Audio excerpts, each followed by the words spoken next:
Good afternoon, everybody, and welcome along to Silverstone for the 2022 British Grand Prix. And to start with, we're going to hand you over to Martin Brundle for the traditional Martin Brundle grid walk at Silverstone. My 50th, we're loving it. We're F1 fans, none of your celebrity types. I don't look just for celebrities. I like the fans more than the celebrities. First race in '85, and I'm back for more. How'd you get a pass get on the grid then? Oh, excellent. All right, but keep wandering through. I don't know if have I lost you, Tommy? Are you still around? Good. All right. Well, we're towards pole position. It's actually sort of bizarrely quite quiet down here, isn't it? It's quite unusual in that, Carlos's car is just sitting here by itself. I don't know where he is. Presumably he's left the grid at this point, if he's got any sense. And we'll steam back. We'll steam back into the back. We'll have a look at some drivers later on. And it's a Ryland, isn't it? The guy over there with the impressive teeth and good-looking dude. And right, pit wall side. I'm told. Right, can we get through here? Yeah, we'll just creep through this a little bit and see if we can find. Damien, Martin Brundle, good to see you. Well, I know you love this F1 business. We've seen quite a lot of you. How you doing? Do you know what? I'm doing really well, thank you. And it's just, those the motorway signs where it says Silverstone British Grand Prix sold out. I just love to see that because Formula One is taking off. It's full today. It's unbelievable. We've been in and out of the garages. We're treated really beautifully by different teams. I've never seen this like this. So many people here. It's incredible. So which team are you with today? Well, I don't like to declare. I love McLaren. So, I'm hoping good things for Lando. And I'm a big fan of Lewis. So I like sport the Brit drivers.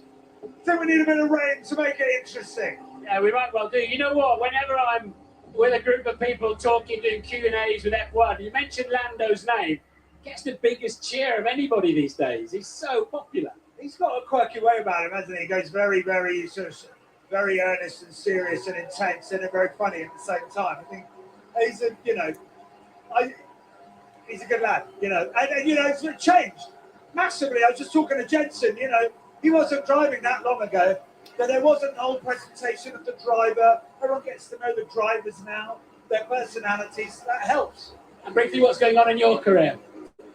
Just stuff. Just making stuff. Good stuff, I'm sure. I hope so. Yeah, we got some spy things coming out on ITV at the end of the year. All right, we'll look forward to that. All right, take care. Cheers.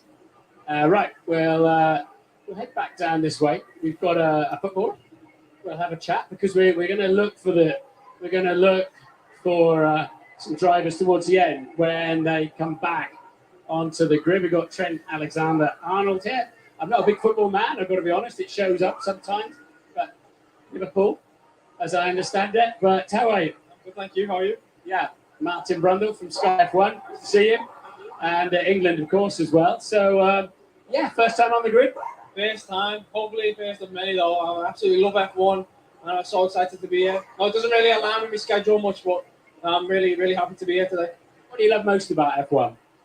Everything, the excitement. I think the fact that it's both a team sport and an individual sport at the same time is exciting to me. It's amazing sport. And I've always I grew up watching it. I grew up watching it with my dad and my family. So I've always supported the sport. I imagine you've got quite a nice stable of cars. Have you road cars? Not as nice as these. These machines are something very special, very, very special. But a lot of hard work goes into it, a lot behind the scenes that I've been able to see today. So, it's not easy. It doesn't happen overnight. These guys work hard for what they do. And Mo Salah re-signed. You happy about that? Of course, yeah, of course. Hopefully a few more years with him to win more trophies. All right, good stuff.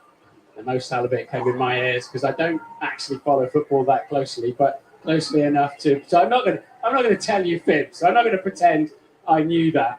But okay. So we'll cruise back towards the front and see if we can hoover up some drivers that are coming back onto the grid because they've obviously wandered across the very wide pit. It's a very, very wide pit lane here at Silverstone, actually, with a bit of grass in the middle of it as well. And so the drivers will zoom out of it at the last minute and go and do the national anthem.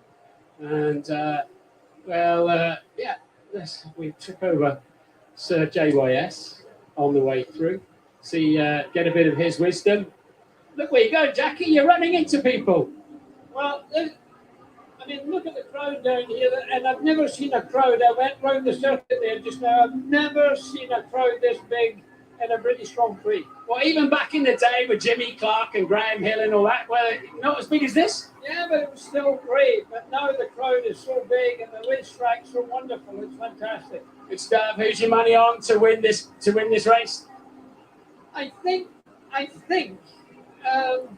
the Red Bull's got a better chance. I'd like to see Lewis get on the podium, in front of his own people. That would be great. But I think Verstappen best chance. Okay. All right. Good stuff. Good to see you. So apparently we've got I've actually lost where I am on the grid. So I tell you what, we'll wander down. There's a bit of a drama going on apparently on young Charlie Leclerc's Ferrari. So let's just poke our nose. And here's a man who knows these things. We got Mr. Ted Kravitz here. Ted, just tell us what you're seeing, mate. What are they doing? I'm not meant to be an interviewee in your grid walk, so they've discovered something wrong on the right-hand side of the car, and it looks like an electronic box that they're having to change. It's under investigation, supervision by this man on the right-hand side, in the white shirt on the left-hand side. That's the FIA's Joe Bauer. They're all getting involved. You can see at this critical time, what have we got? 20 minutes left, Martin. They're already having to change some sort of electronic box on Charles Leclerc's car. Yeah, because it mustn't be one of the covered under regulations. It must be the same weight as well. Anything that goes on it, which is why Joe Bauer is standing there.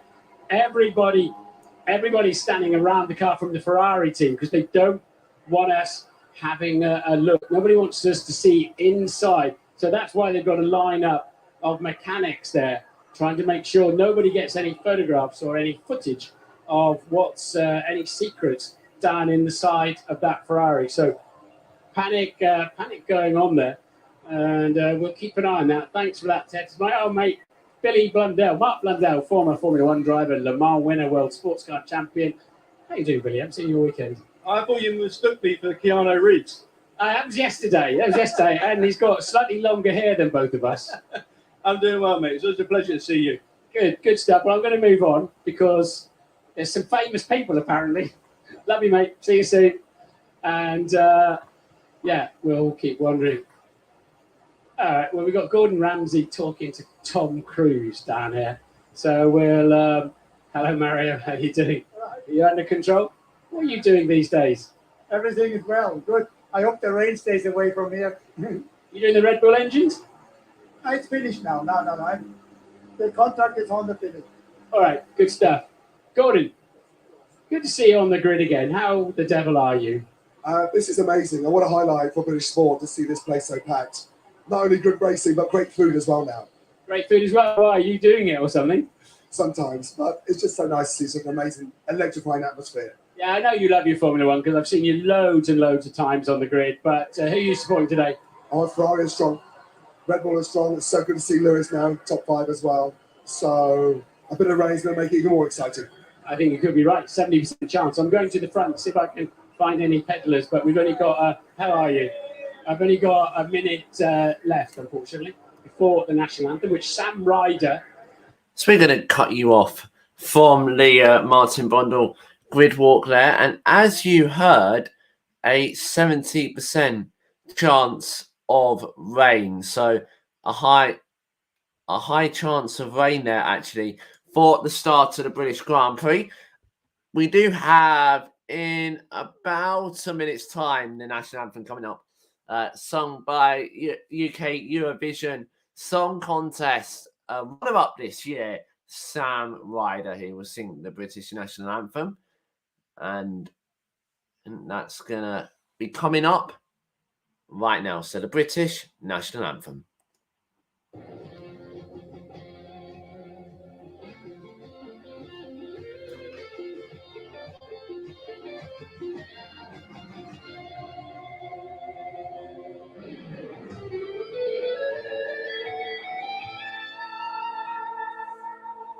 God save our gracious Queen, long live our noble Queen. God save the Queen. Send her victorious, happy and glorious, born to reign for us. God save the Queen. Oh, yeah.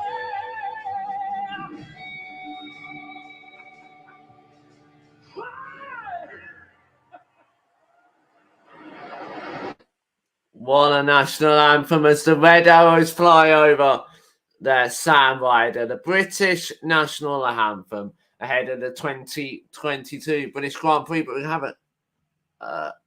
Before we have a quick word with Carlos Sainz there, let's going to hand you over to Lando Norris and the team at Silverstone. Tied? Yes, he has. Lando, how about this? What about this crowd today? It's crazy, huh? All of this for JB is unbelievable. So, no, it's amazing, honestly. Gets us pumped, gets us Brits ready and excited. So, as long as we have a good race, then I'll be happy. Lando, you've done a great job in pumping up everyone and saying, how much this is what the British Grand Prix is all about. So have a great race. I will try to anyway. Go give it the beats. Well, there you go. Lando Norris speaking there to Simon Lazenby and Damon Hill. We're now going to hear from Max Verstappen.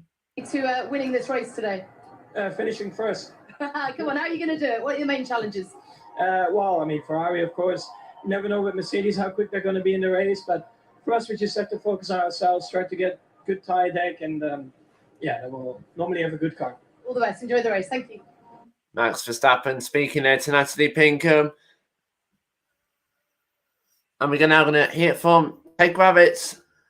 Grid absolutely packed, and I can't wait for this. What is the weather going to do? Is it going to stay dry? Is it going to wet? Is it going to go wet? Well, we will see. But if you ever wondered how they start a Grand Prix, this is how. This chap on the right, Christian Brill, he starts every single Grand Prix. So once he's happy that up here he can see the man at the back with the green flag that indicates all cars are in position, he presses that green button with saying start. Yes, it is that simple. And then the 5 lights go on. He's got the 5 lights replicated on that little display there where it says start lights just above his forearm. And then when all 5 lights are on, that a random number between 1 second and 6 or 7 seconds, the lights will go out and then they are off and underway. So that is how you start every Grand Prix, not just the British Grand Prix. Ted Gravitz explaining how you start a Formula One Grand Prix. It's not as complicated as what many people think of it is. Countdown to the British Grand Prix, then 12.5 minutes. We're not that far away from the race at Silverstone. We had a wet qualifying yesterday, and do you know what a qualifying that proved to be. We did also stream that actually as well, so after this race, if you didn't catch qualifying, you can go back and watch that, but don't go anywhere. Do not miss this race. Having a look at the sky, they're not quite as great, but there is a 70% chance of rain for this race, so will it be a wet start or a dry start is still to be questioned. Could it be the Mannix of Monaco again? Carlos Sainz will start the race on pole position with Max Verstappen alongside him. Obviously, the World Championship leader as well. And we are about 10 minutes away now from the formation. Now we're going to hand you back to Sky F1. What about this? What about this for a spectacle? It's unbelievable. I must admit, I'm a new convert to F1. My boys watched the documentary, and I've watched it with him, and I can't get enough of it. And I'm just walking along the grid there. I'm so excited. Have you ever thought of being a racing driver? I mean, I've seen you roll a lot of cars before. I think that ship sailed when I was about 8, when I was too big. Well, my driving's getting slowly better. But I think once you've done a little bit of driving, you appreciate how good you lads are. And it's unbelievable. You can't obviously choose a preferred car, can you? I see you wearing a McLaren. Oh, you're good. Yeah. They're all good, aren't they? Look at their fast. Lando Norris. Lando Norris, yeah, I was just down the road. Freddie, you're going to be really appreciated. We're building towards. And that's ex-England cricketer there, Freddie Flintoff, League of Your Own are there this weekend, so that will be airing on Sky One very, very soon. And we are going to, I think, hear from our top three, maybe Carlos Sainz and Charles Leclerc. We're not quite sure whether we'll get to hear from those before the start of the race. George Russell getting ready for his first home Grand Prix in a Mercedes. He starts in 8th position, and he will have who would he have? He had Guan Yu Zhou alongside him for company. Actually, he will have Fernando Alonso. Alongside Russell for company is Verstappen. We see him getting ready. There are umbrellas. They're at the ready. Will they be needed, especially in those grandstands? A packed out Silverstone, 142,000 fans flocked the gates this morning. Over 400,000 over the 4-day weekend, including Thursday, making it one of the biggest attended events in Formula One history.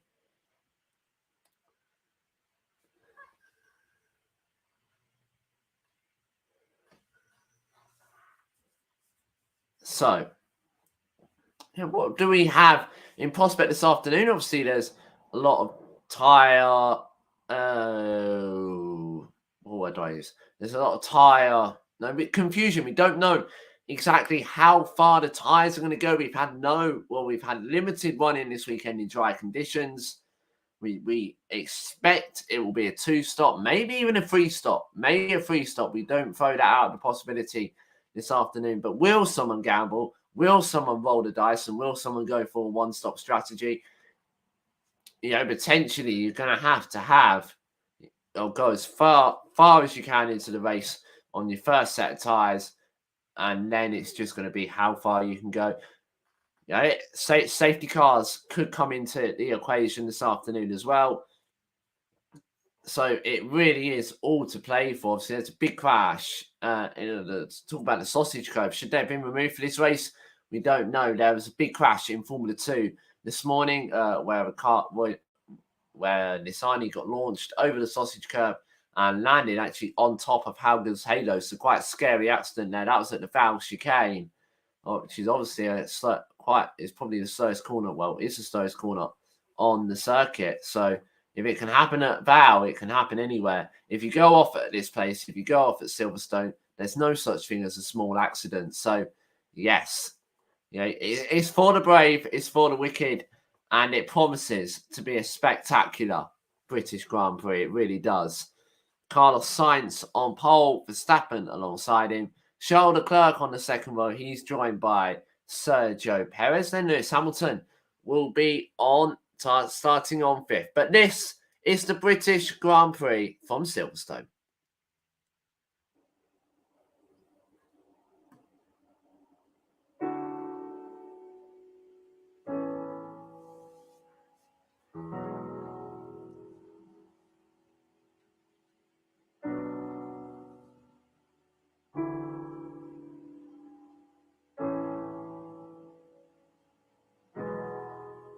What is home for me? Home is where I grew up. It's the country I represent. And it's where my family is. Where you're not judged. Where you can just be super casual and just be yourself. That's home. Home to me means family, friends, the UK. Silverstone, I guess. My goodness, what a place to win! It's just the best day of my life. I dedicate it to the fans out there. They are just unbelievable. I 100% class Silverstone as home. It was the first ever racetrack that I went to when I was probably 7 years old. It's a circuit where I did my first ever race. It's a circuit where I drove an F1 car for the first time. There's so many special memories here for me. we have the biggest turnouts there, so you see the most British flags. No matter what weather. The fans make it something so special. When it was COVID and we had the race with no fans, then it just feels empty. It's always great to have something taken away so that you appreciate it even more. Sport is nothing without fans. The fans are just so passionate and excited for the sport. Being there at a home race is one of the coolest feelings you can ever get. That's why it turns out to be the best Grand Prix.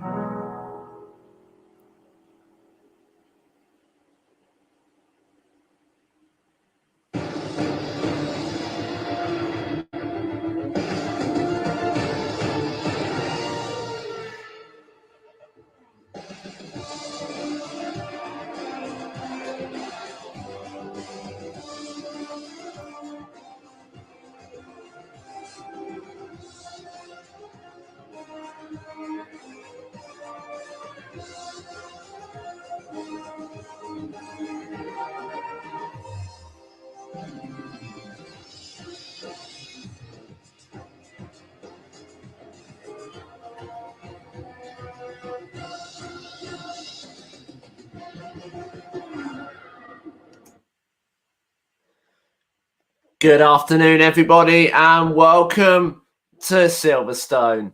It's Summer Sunday, it's Grand Prix Sunday, it's the Formula One Lenovo British Grand Prix, the 72nd Formula One British Grand Prix, and it's round 10 of the 2022 Championship. And it's Silverstone circuit, iconic, classic, and known by everyone. 5.891 kilometers, 3.66 miles, 18 corners, 8 to the left, 10 to the right. And the race lap record is by Lewis Hamilton. The elevation, 11.3 meters. It's windy, it's fast, and it's furious. Let's go back to turn 1. Then Perez and Raikkonen in 2021. That was a great battle, that was. And then we go to Copse Corner, where we had that famous accident last year. Max Verstappen sent spinning to the scene of the accident. Hamilton picked up that penalty. He still went on to win the race. Now we go to the Val chicane. Also last year, Norris versus Alonso. What an overtake that was from Lando Norris at the Val chicane. And the tyres, we have C3, C2, C1, the hardest compounds in the Pirelli range, and of course, the inters and the wets if they need it. The C3 being the soft, the C2 the medium, and the C1 the hard. Let's take a look at the starting grid then, the British Grand Prix. Lance Stroll starts in 20th. He's joined by Mick Schumacher in 19th. And Sebastian Vettel will start 18th, joined by the second Haas, Kevin Magnussen in 17th. 16th was Alex Albon and 15th was Esteban Ocon, just scraping through to Q2. Daniel Ricciardo starts 14th and continuing that bad run of form there. Yuki Tsunoda starts 13th with Valtteri Bottas 12th. Pierre Gasly will start 11th. And Nicholas Latifi making his first Q3 appearance starts 10th with Zhou Guanyu in 9th. George Russell will start 8th with Fernando Alonso alongside him in 7th. And the all-British fourth row is Lando Norris in 6th with Lewis Hamilton in 5th. Sergio Perez will start 4th and Charles Leclerc will start 3rd. And your front row for the 2022 British Grand Prix, Max Verstappen and then Carlos Sainz will be on pole position in his 150th Grand Prix start. The second race in a row that we had. Yeah, the second race in a row that the pole sitter begins his 150th race in the front spot. Spots of rain, but we are going to start in the dry. It's a gusty day. The clouds will hopefully move over. Second on the grid does seem to have a lot of grip. And you have to remember, this year they can start on any tyre that they want, even if they didn't get to Q3.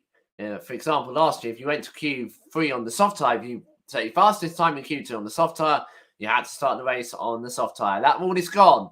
now, and it was a wet qualifying yesterday, so ultimately it wouldn't matter. There's a lot of smoke coming from, I think that might be a Red Bull of Sergio Perez. It might just be the cooler, so we keep an eye on that.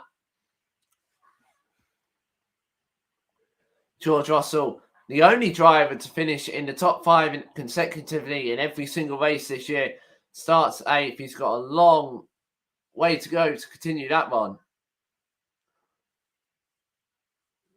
I'm just hearing that Charles Leclerc had a problem with the electronic control unit. That's what grounded him on the grid. But he is now up and running. Wouldn't allow him to fire up the car. 15 seconds now to the formation lap at Silverstone as the clock is about to tick. 3 o'clock local time, and we are go for the formation lap. And Max Verstappen actually leads into the first corner on the formation lap. Carlos Sainz was a bit slow off the grid there. Nicholas Latifi starts 10th, as I said earlier. First Q3 appearance in his Formula One career.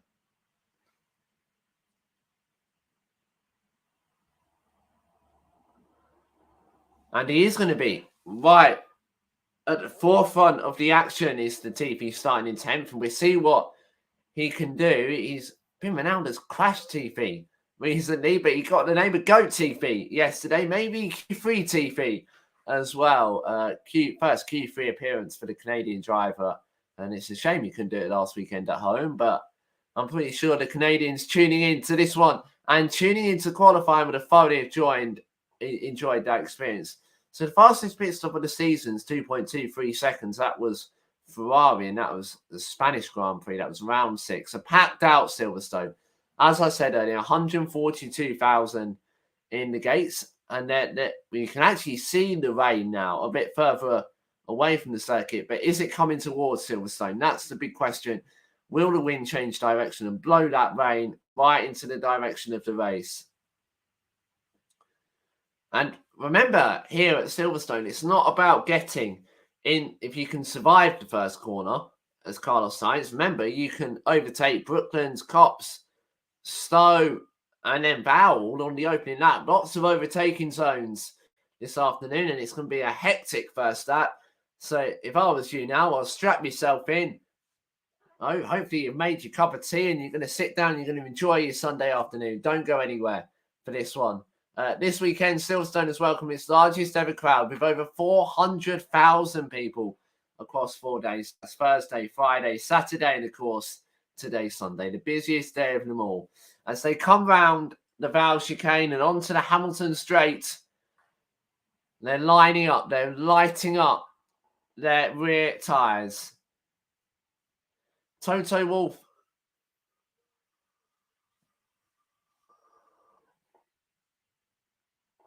Okay, so apparently the risk of rain's now moved down to about 20%, so probably not going to get any rain this race now.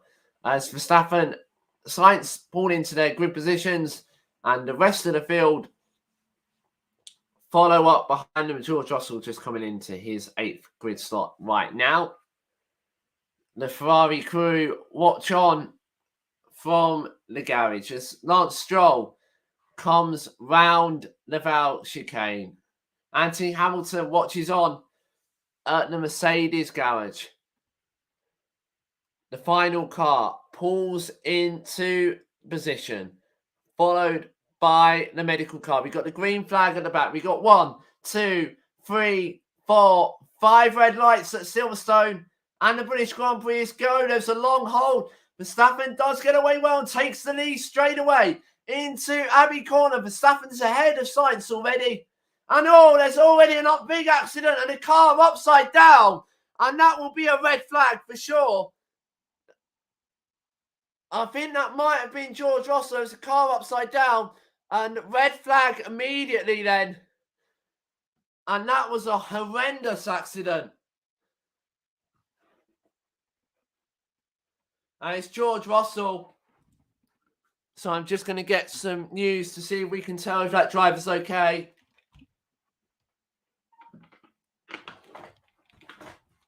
And there's a car upside down.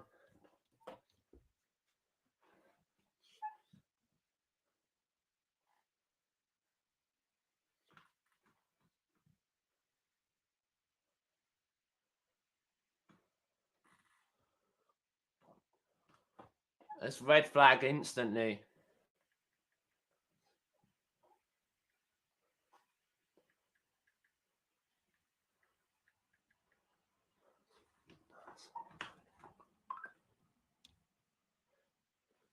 And we wait to see if he's okay.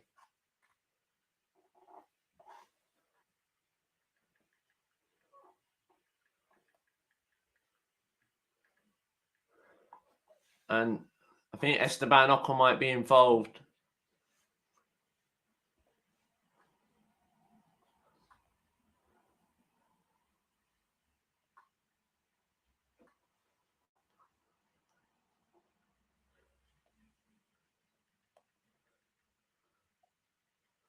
We wait to hear if they're all okay. It's Guan Yu Zhou we are hearing that was upside down. And Esteban Ocon also involved. And just trying to find out any information we can get.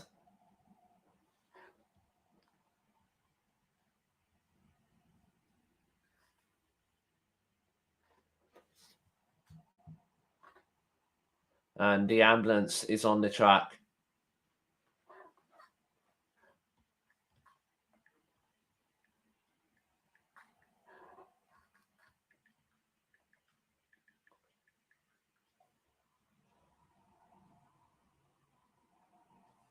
And that was a horrendous accident.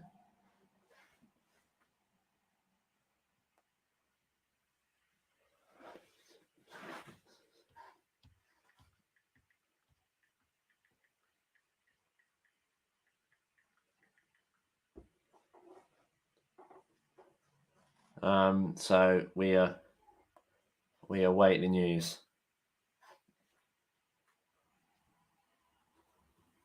And that was a nasty, nasty accident.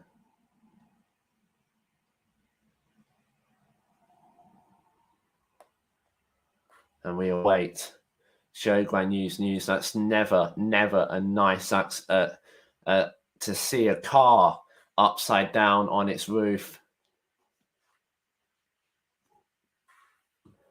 That's a very, very frightening scene indeed. And we remain under the red flag at this moment in time.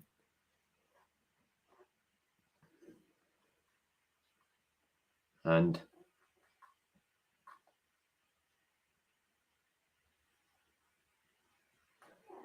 so we await the news on Guan Yu Zhou. And this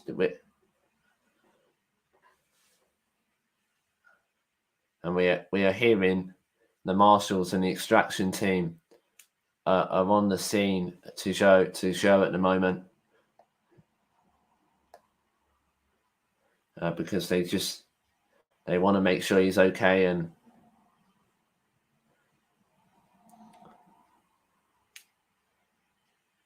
I think George Russell might be able to drive back.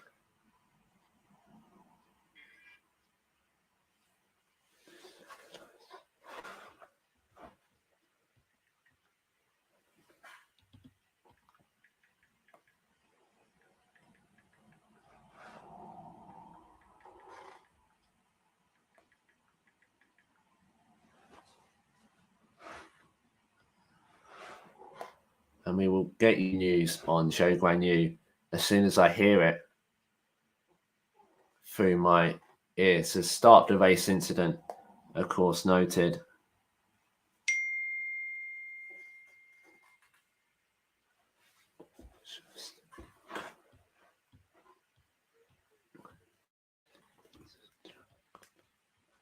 So standing.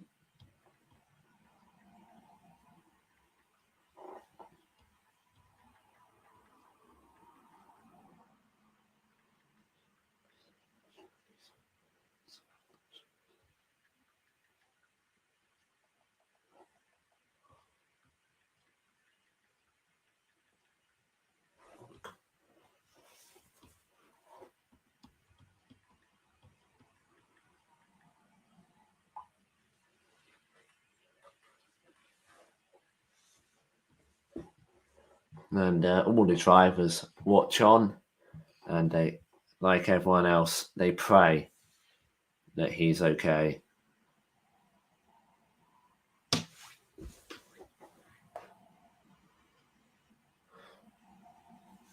So still working at Abbey Corner to understand if Zhou Guanyu's okay.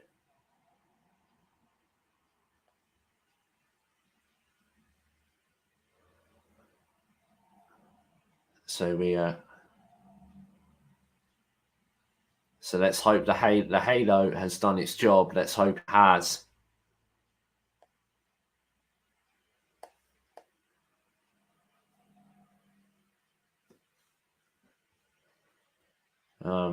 Lewis Hamilton watches on in the garage.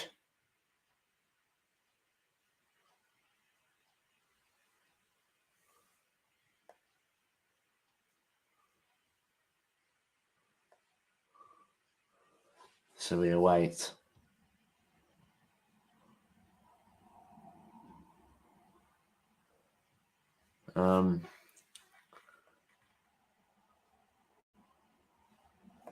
As I said, the ambulance is at Abbey Corner for Guan Yu Zhou right now, and we are once again await the news. And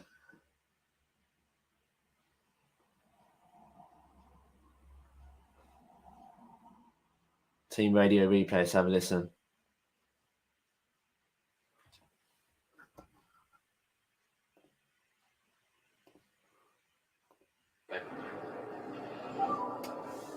Does this mean we start again? 3-2, I guess. We are asking. Exit of turn 3. How was it? We're side by side, and obviously Lewis just did like if I was not there. So I hope they are looking into that. That's what's been said. So just like everyone else, I speak to hear from Ted Gravitz right now. Esteban Ocon. And there is a lot of concern amongst the drivers. Pierre Gasly has gone down to the Alfa Romeo Sauber pit wall and asked whether they got a radio message back from Zhou Guanyu. And I'm afraid to say, because I'm stood on the other side of the pit lane, that I don't have an answer of what they said.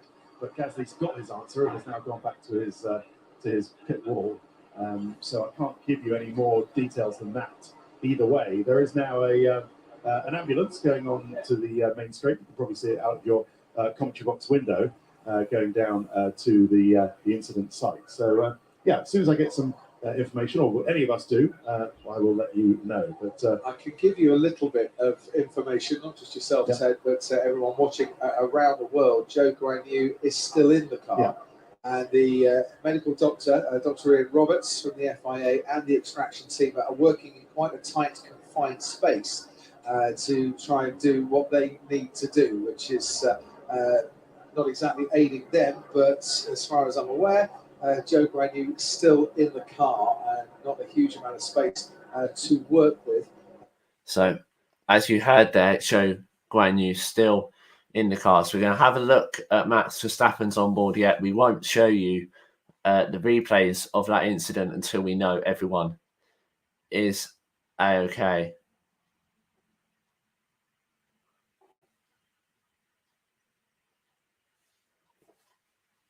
And we think Zhou Guanyu may have been knocked unconscious during the impact to that race, and we will wait to hear, if Zhou Guanyu is still unconscious right now. But we believe, we are led to believe by what we have just heard, that Zhou Guanyu was unconscious during the impact of that quite horrendous accident at the start of this race. So it's right on board with Lando Norris.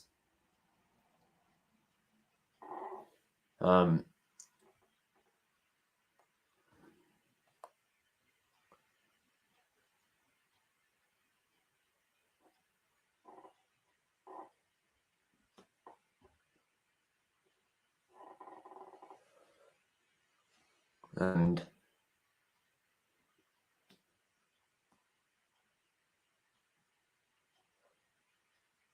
we got some.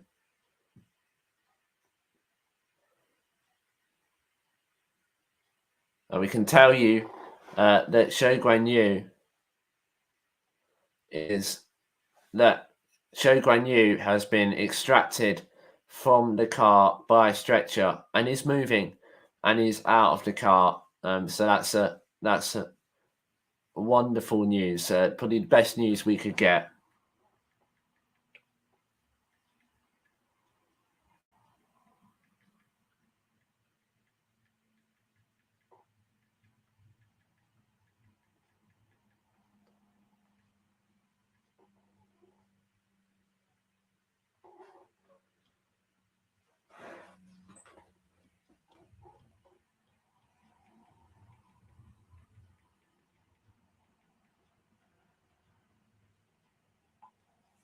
So obviously that's another safety credit.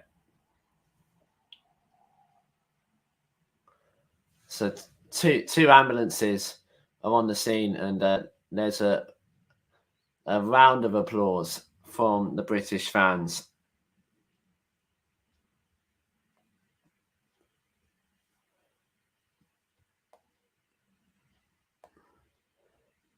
So now we await that. So for the marshals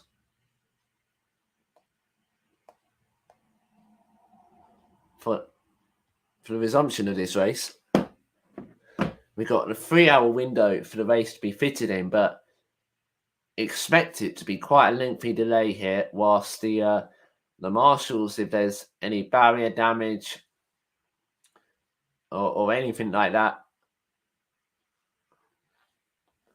So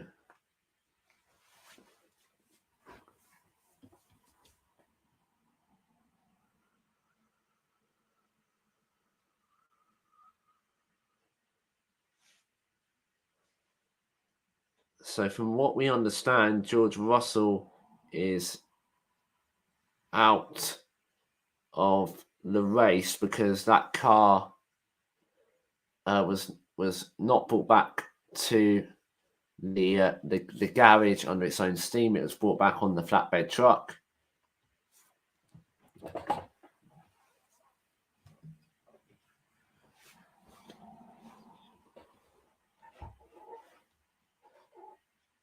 Russell still in his crash helmet, talking to the FIA directive in the pit lane, Joe Bauer.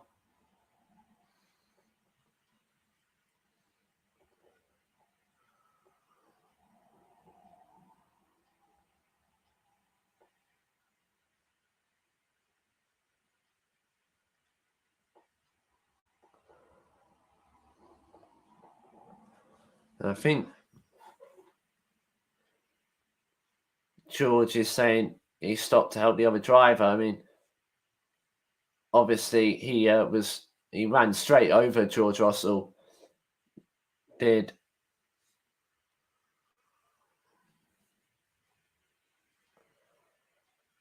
running towards Zhou Guanyu.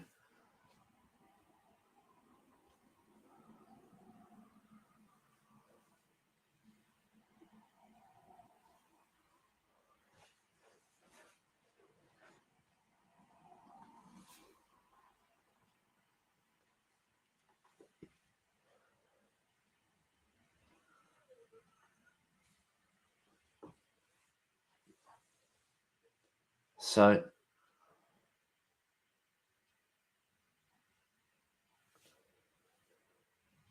the running order at the moment is Verstappen, Sainz, Hamilton, Leclerc, Alonso, Perez, Norris, Latifi, Bottas, Ricciardo, Gasly, Magnussen, Vettel, Stroll, Schumacher, Tsunoda, Ocon, Russell, Zhou, and Albon.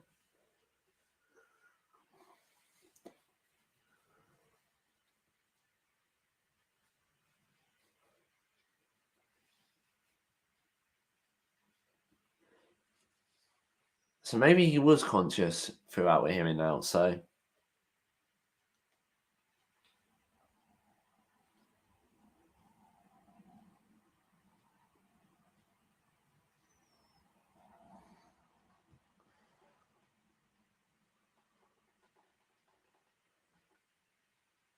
And they're repairing the Alpine to Esteban Ocon.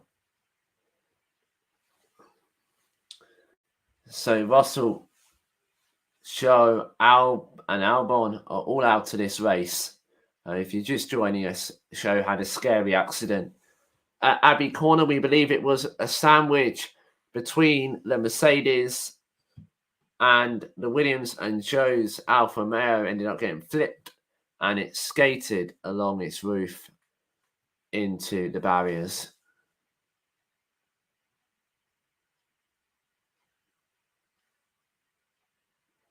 Did it go into the catched fencing? Maybe.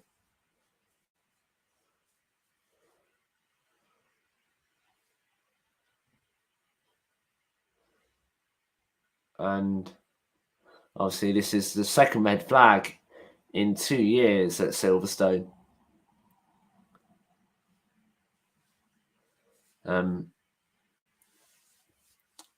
If you remember, Kimi Raikkonen had that crash in 2014. It actually punctured a hole in the barriers.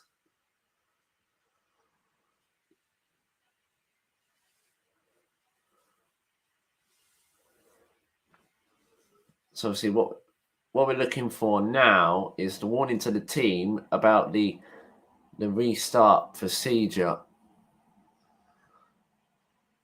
And then we go to a standing start.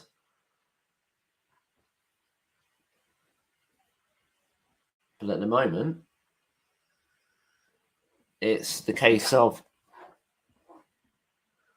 we need to wait.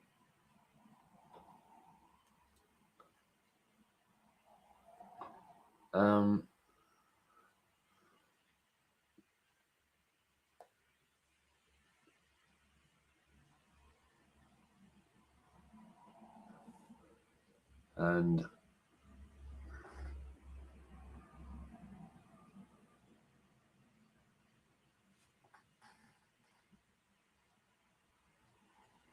I'm just trying to.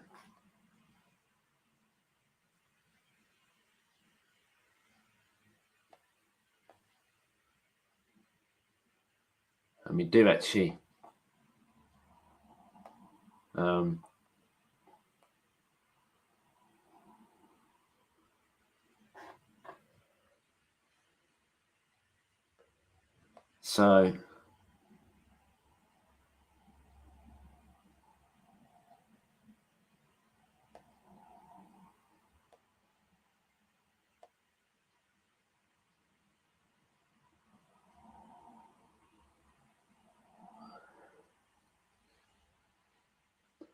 So Mercedes are arguing it with race control, and they're going to try and get that car ready. And I don't know how.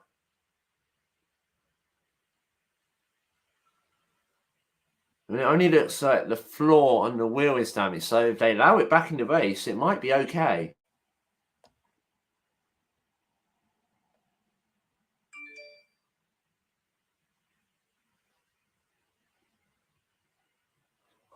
And they're putting the covers over it now. So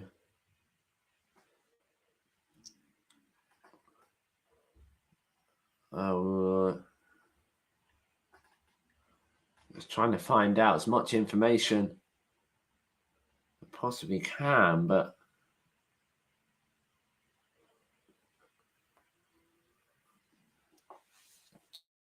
there isn't much information.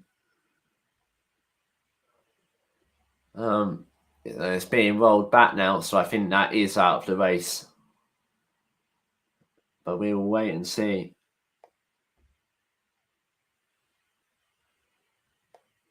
And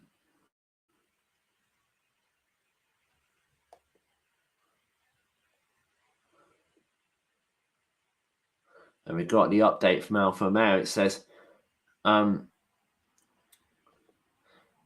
the statement from Alfa Romeo, it reads, following a crash at the start of the British Grand Prix, Zhou Guanyu is conscious and now at the circuit's medical centre to undergo further evaluation. So As I said, we await, see if we can get any replays, but obviously the replays are not censored at this moment in time. We wait to see if Zhou Guanyu is okay, and we've heard he is out of the car and he's moving, but he's on a stretcher, and the cars that were in the garage are now getting pushed back out to the pit lane.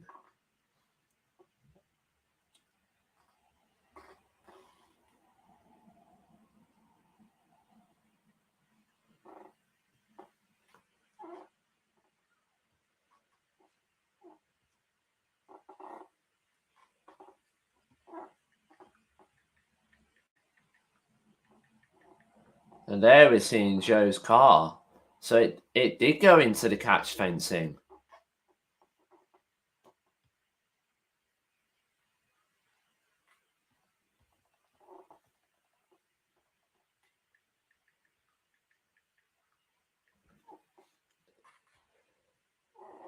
So there's a lot of damage to that catch fencing.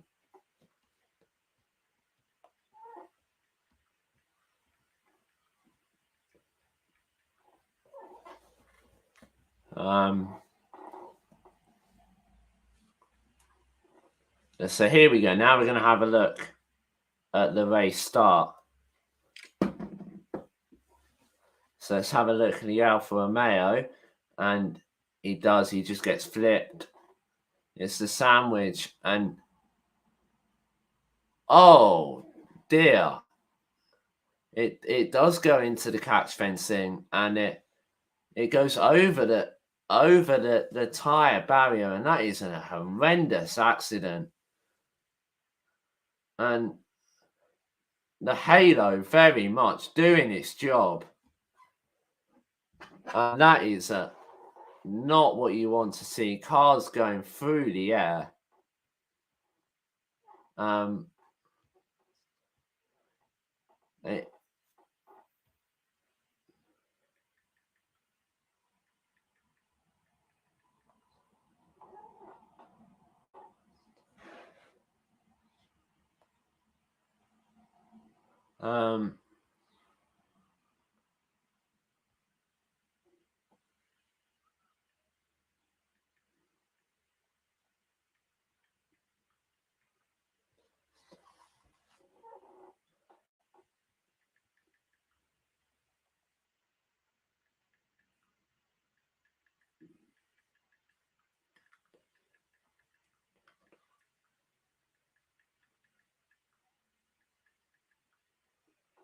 And thank goodness for the halo.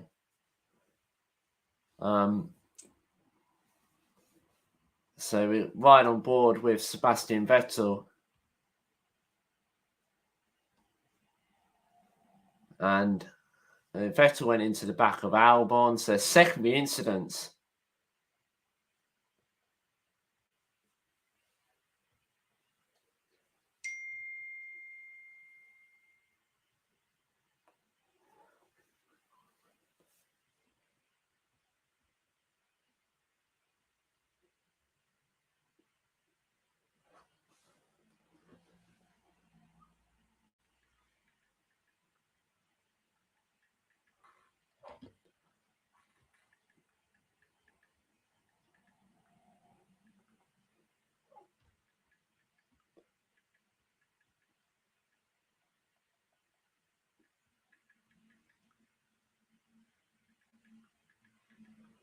And so Ocon actually had it was a secondary incident as well. And the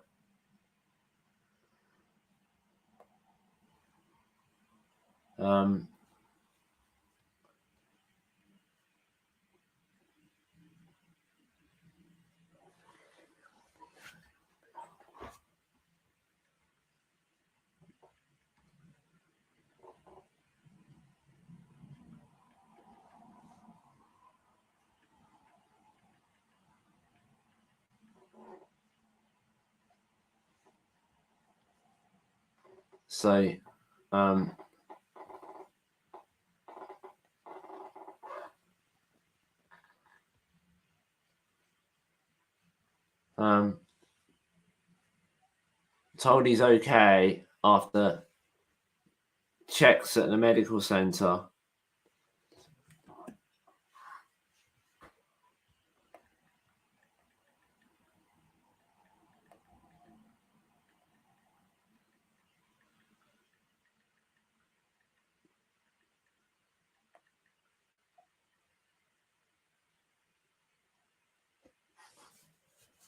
So we'll be at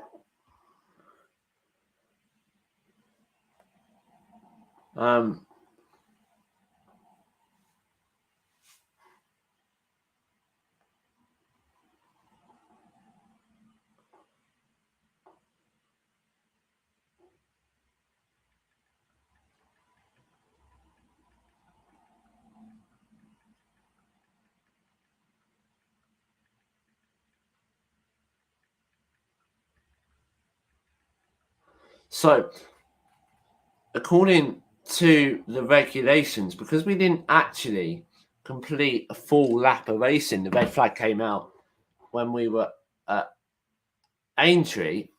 Science is back on pole, but we're just going to hand you over to Corinne Chandler to talk a bit more about the start. That there is Joe, there's George Russell, and that is Pierre Gasly. Further back, watch out, Sebastian Vettel, Alex Albon. So those are the 5 cars we're keeping an eye on. As the start gets going, George and Joe Guanyu, as Martin said, made terrible starts. Watch out for Nicholas Latifi here. He's in the blue Williams. So he gets through the middle straight away, gets through the gap in the middle. And as they get going, at this point, Gasly, he sees that same gap that Latifi's gone through. And there is the pinch point. So we'll just go back a couple of frames to see it. But you can see George moves across from his line here. He's starting to move across to the left-hand side. We'll just go slowly along. There, he deviates slightly to the left. Gasly gets pinched in between. He's got nowhere to go. Joe is obviously to the left-hand side, and the contact is made. So that's where that incident happened. And we will go on board in a second to show you. But I just want to quickly point out that accident's happening there, up ahead. And Albon, clearly, as you said, Croft, he's smoked and he's reacted. He's backed out a bit. And Sebastian Vettel gone into the back of him. I think also the Alfa Romeo, the other Alfa Romeo of Valtteri Bottas, who was in front in this red car here, he first slowed down. Albon's had to react to him. Vettel can't see that Bottas has slowed down, and he's gone in the back of Albon, which has sent Albon with a big impact into the barrier there on the right-hand side, the concrete wall he's gone into. So let's go on board with Pierre Gasly. As I said before, Latifi gets through the gap. Gasly's gone for that same gap there. And watching his hands, he can see that it's a horrible feeling as a racing driver. If you're in the middle, the gap is just narrowing. There's nothing he could do. He can't go left, can't go right, and he can't really back out of it because then he'll get hit from behind. And big impact you see there, Joe going upside down, and I'm very, very glad to hear he's okay. Let's watch it from George Russell's start. So he knows he's made a poor getaway. Look at the cars ahead disappearing away. There comes Latifi. And now this is the interesting point, right? So this is the way George is. You can just see the front wing here of the Alfa Romeo alongside him there. And as we go along, he's made the contact. So it's it's one of those things. The start line incident is quite hard to it's one of those things. 3 into 1 doesn't go. But again, just watch George's hands. He's there, and now looks in the left mirror. That is critical. He's looked at watch his head, and he's just taken a look in the left mirror there, and starts to move across to the left-hand side. And I think he's underestimated. He's completely underestimated that Gasly was coming up at high speed, and unfortunately they've made contact. So yeah, there you go. That gives you a little bit of insight. So obviously a bit of a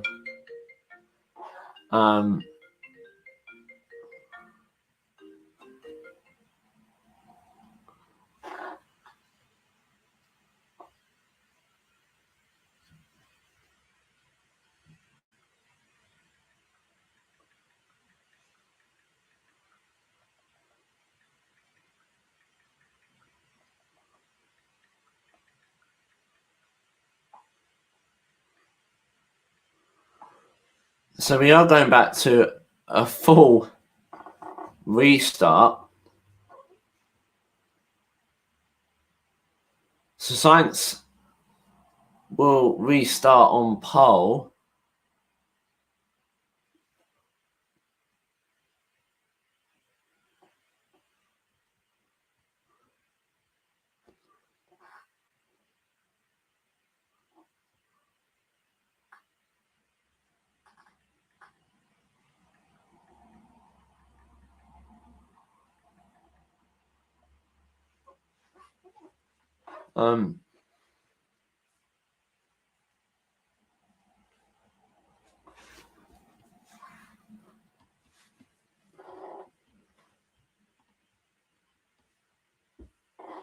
So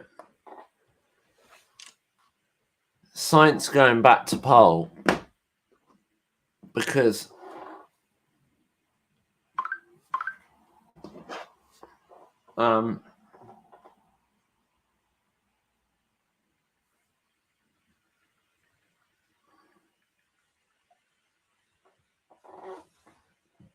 so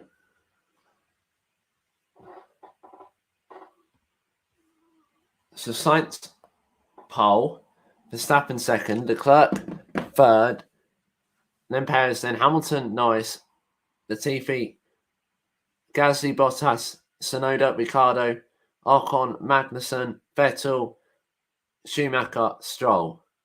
Yes.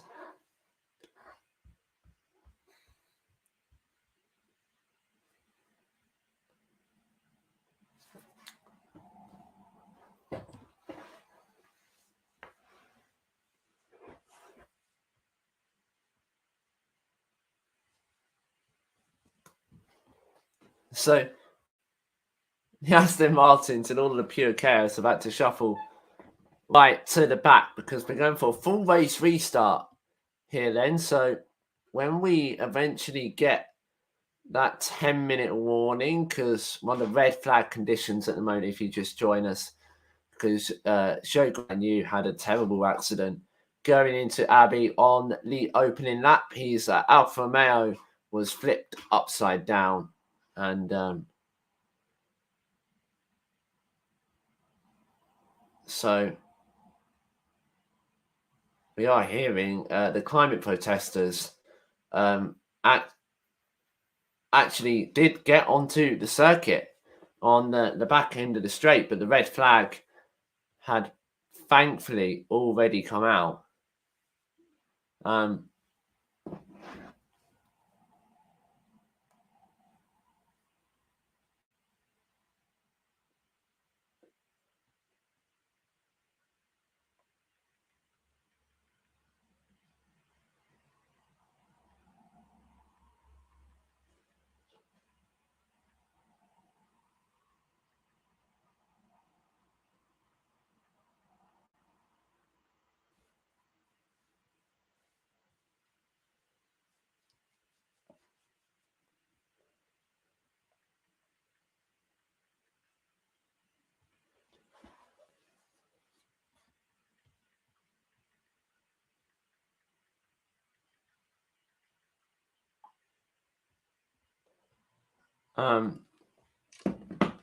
So he's upside down. He's gone for flip through the gravel, and it's right at the top of the catched fencing. He hits.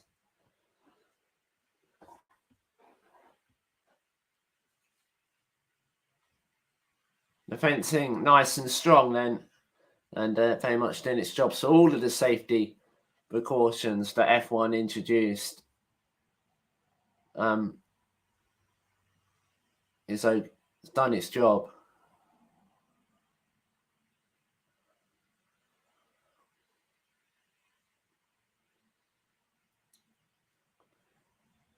They're on board with Joe now. And it's the halo.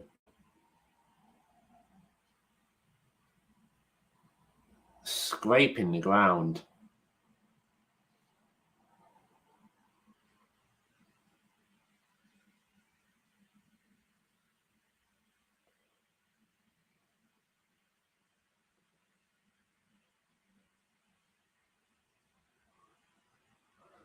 See it again.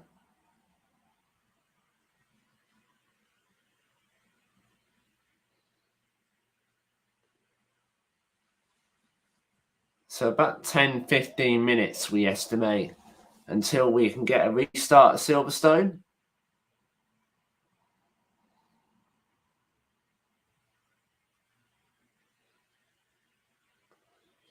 Go on board with Alex Albon, and he actually had a hard hit with the concrete wall as well because of the second incident and braking, and then he gets hit quite a few times.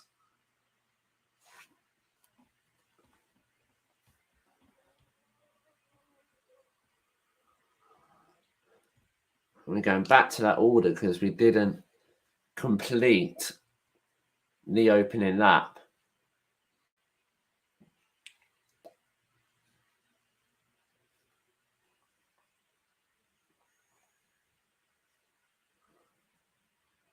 And the Williams being rolled back into the garage.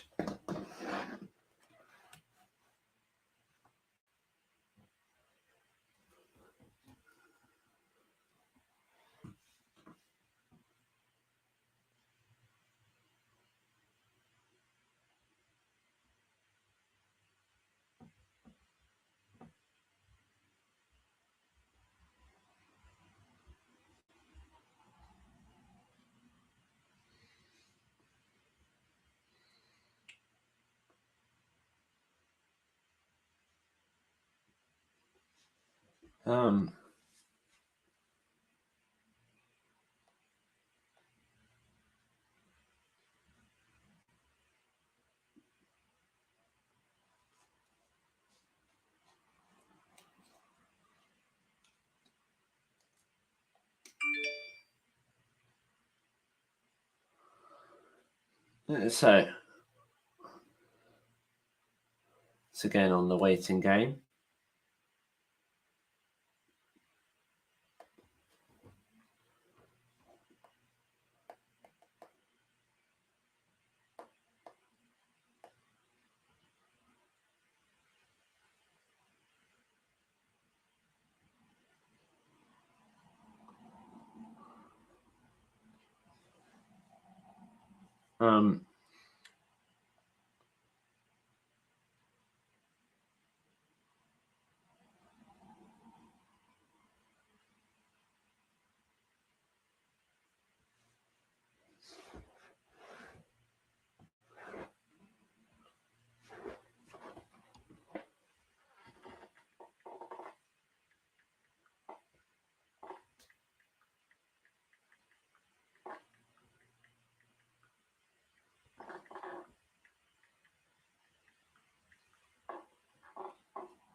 So no fractures. That's a no.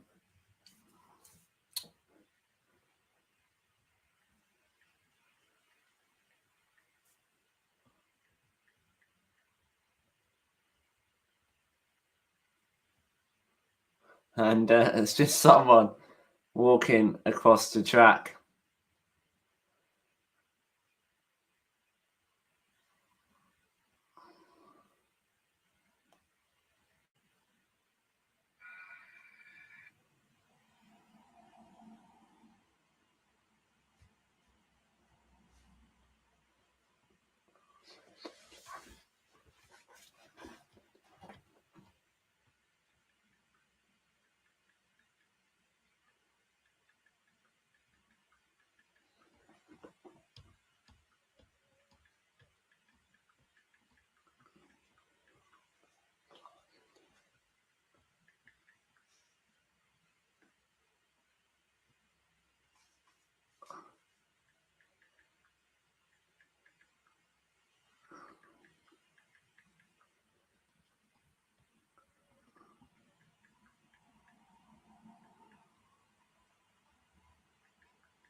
So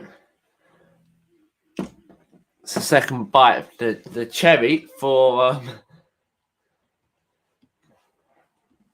Carlos. We're going to hear from Ted Gravitz again. Will not be allowed to start the restart, or should we call it, given that they're going to start in their grid order, the second British Grand Prix of 2022. The Mercedes team have tried their luck with the FIA. They've said that, look, you know, he was just there to check Zhou Guanyu was okay. We can't repair the car, etc., etc., etc. But the FIA have said he cannot start the second running of the 2022 British Grand Prix because he received mechanical assistance during the race. So it will restart, but it won't be with George Russell. So you go, confirmation. George Russell.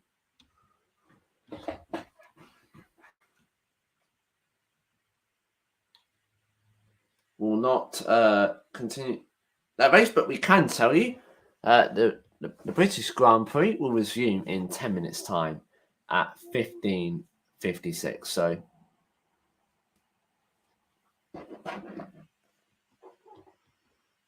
yeah.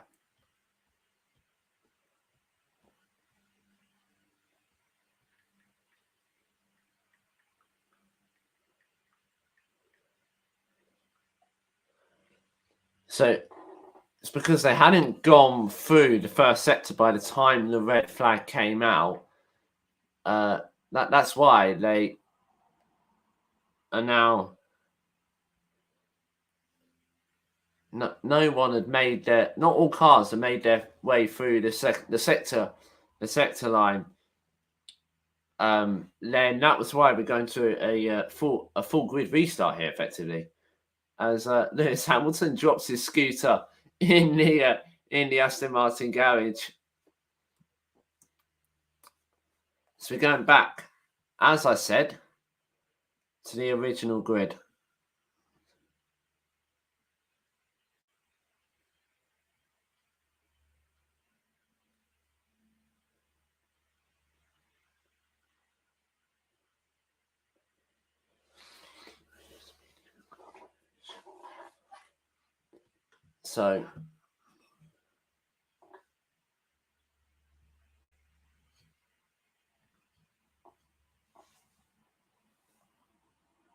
So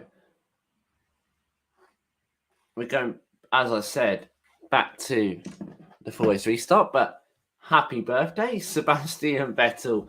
35 today is the 4-time world champion, and the German celebrated his birthday by driving Mansell's 92 Williams, which won around this racetrack in 1992. And he drove it around Silverstone this morning. What a special moment that was for Sebastian Vettel and everyone involved in Formula One. It ran a completely carbon-free fuel as well, and it sounded exactly like the V10. So really well done to Sebastian Vettel, just proving that we can go carbon neutral and that we can also preserve the sound of Formula One. So see, we're on lap 2. Obviously, the cars will follow the safety car to the grid then.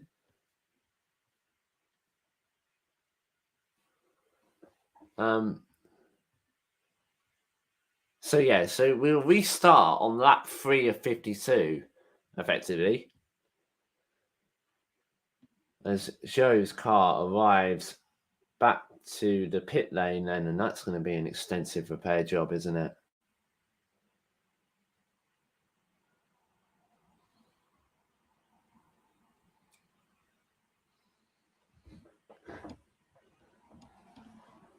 And honestly, the drivers are now got, after seeing that crash, are now got to get back and race the track and finish the race off here.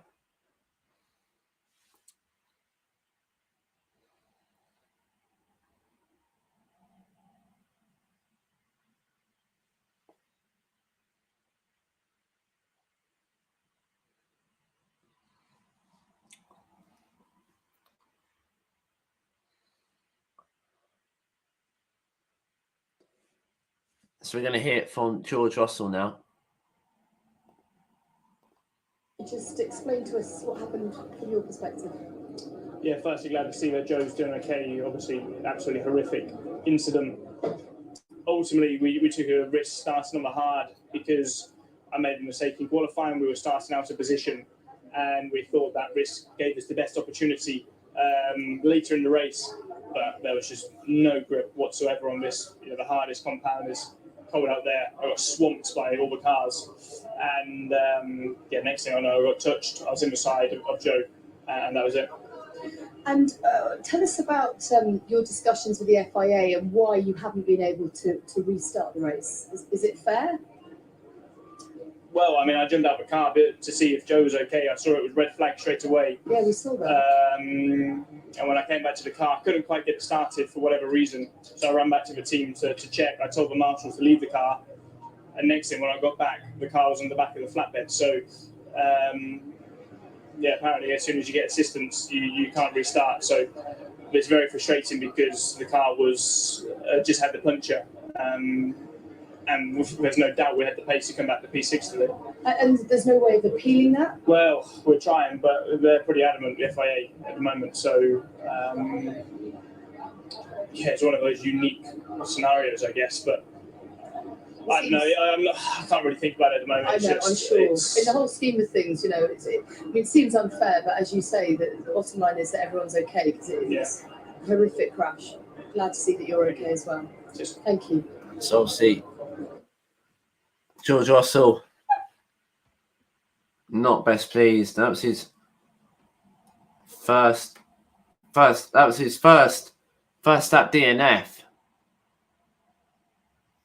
But should he be allowed to restart the race because he did get out of the car to go and check if Joe was okay? And then he went to check with his team he could restart it, and then next he goes back and it's already on the back of the low loader.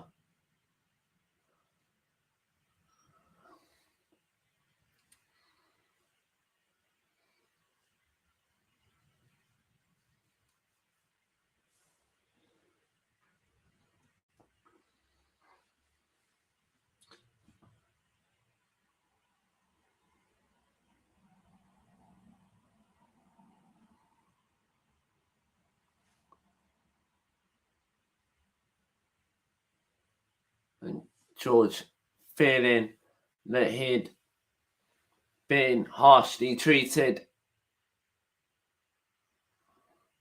I mean, obviously, under the red flag, they would have been able to repair that Mercedes car as well. So,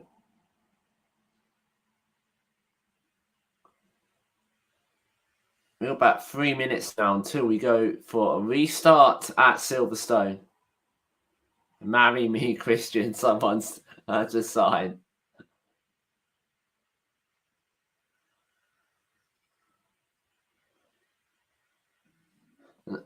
I'm pretty sure Jerry Horner, I think that's her name, would be very happy if Christian dumped her. Marry me, Daniels. They're all coming out now.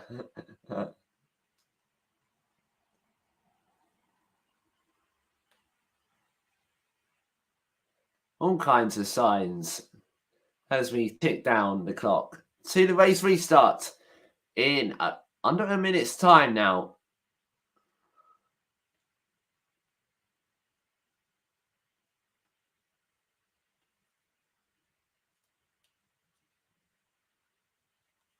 Actually, just over a minute. 1 minute 41 till the end of the pit lane. Reopens then.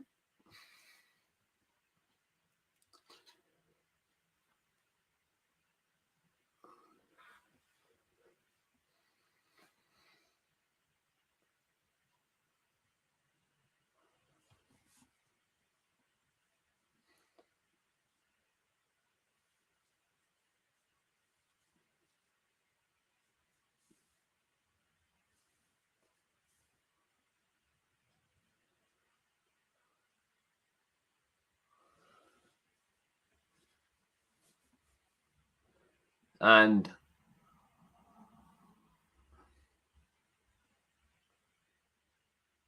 Toto Wolff standing with Stefano Domenicali in the Mercedes garage, the president and the CEO of Formula One.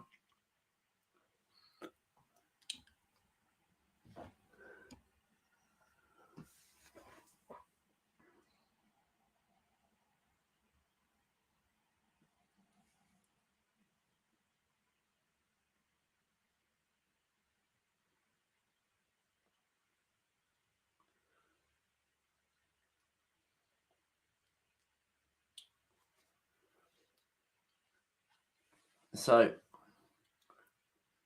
brand new set of medium tyres then going on the Ferrari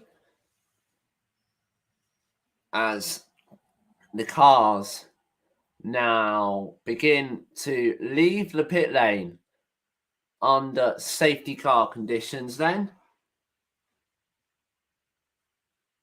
And for the second year in a row, the British Grand Prix is restarting. We've had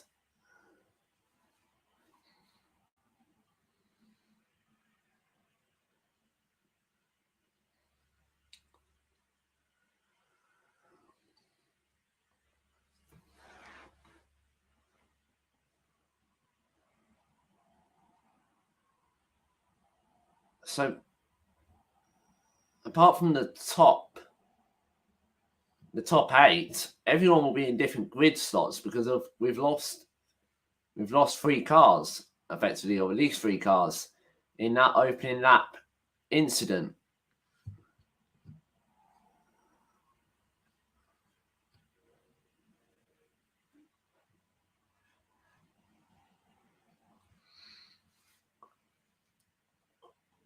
So just confirming, we were going to a standing start then. So standing start,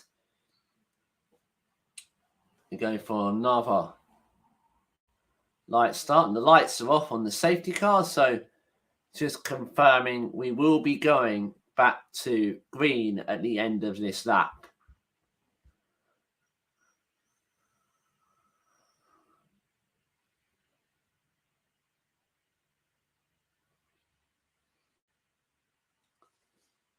So Ocon and Tsunoda managed to get back to the pits and have regained the track. Have rejoined the track, sorry.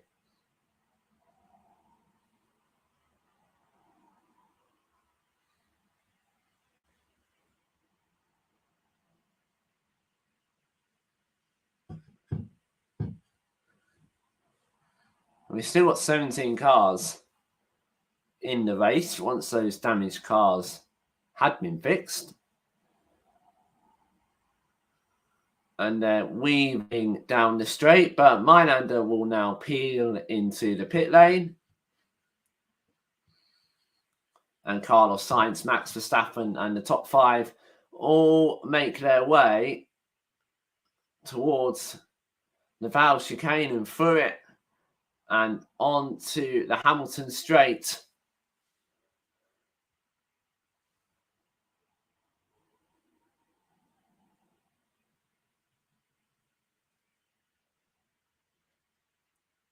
And they're now going to pulling into their grid positions exactly an hour than what we got the formation lap going. So an hour delay then, pretty much. We have 2 hours to get this race in.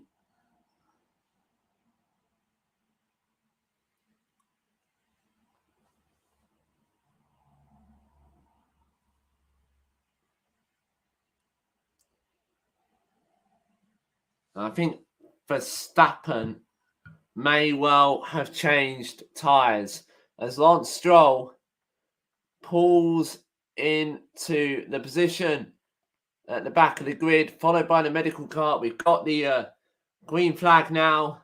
1, 2, 3, 4, 5 red lights at Silverstone British Grand Prix Part 2 is go. It's an equal start behind the front 2 again. Sainz comes to cover off Verstappen. Verstappen's on the inside. And Sainz actually holds position, but Verstappen trying to farm. Perez is going to be up the inside. And Verstappen might lose it to Perez here, and Sainz and Perez make contact on the exit loop. Hamilton's going to try the outside of Lando Norris. I think he may well have lost that position to Lando Norris as Lewis Hamilton, but they're going wheel to wheel in Brooklands. Hamilton does in fact hold position, but Perez and Sainz continue, Verstappen, and Sainz continue the battle. So Verstappen and Leclerc and Hamilton is going at it with Lando Norris side by side through Woodcote. And I think someone's got some damage, and it is Sergio Perez who has damage as we go towards Maggots and Beckett for the first time. Vettel makes the position up on Kevin Magnussen then.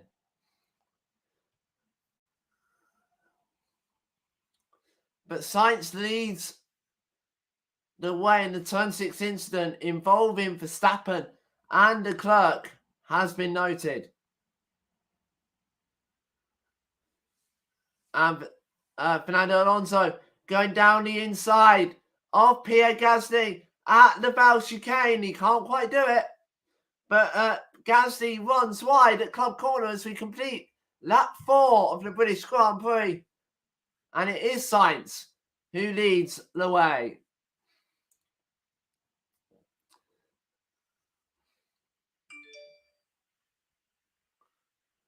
And Ocon gets past the Latifi. So the Latifi now out of the points paying positions.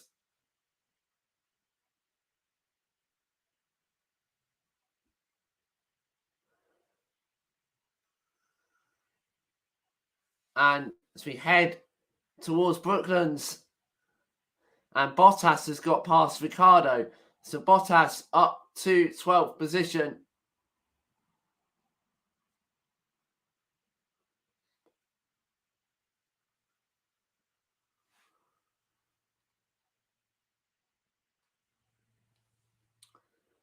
And go into Copse Corner one last time. Schumacher's got past Stroll as they head through Maggots and Beckett. 1.2 seconds. Now the gap out in front.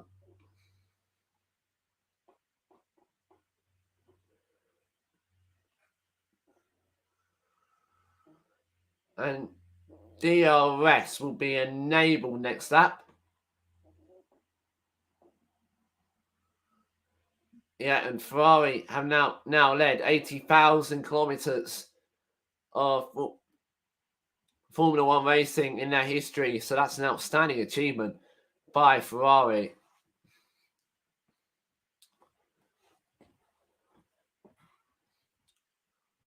DRS enabled. And Sainz has broken the DRS of Carlos Sainz. So 1.2 seconds, then it's 1.6. And Perez has got Norris and Hamilton. Right behind him is Hamilton eyeing up a move into Copse Corner. We actually just going to move away from that battle. No, we're going to rejoin it. No, Hamilton didn't go for it into Copse.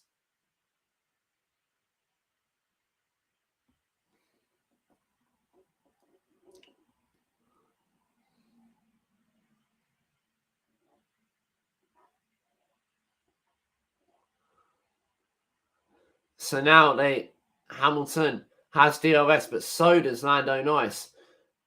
And Hamilton's got sensing the move. Meanwhile, the stewards deemed it no investigation necessary. Verstappen's now going to come into the pits, but Hamilton's going to try the outside at Lando Norris at the Val chicane. He can't quite do it. And Perez has come in to get that front wing change. So that's an unscheduled early pit stop for Sergio Perez. Hamilton back up to 5th.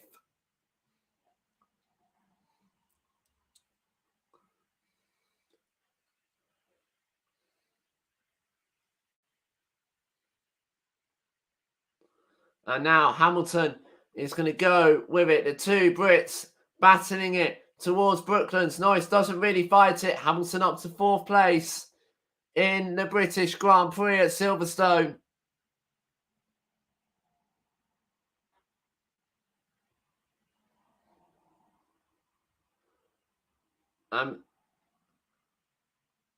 That's now released Lewis Hamilton.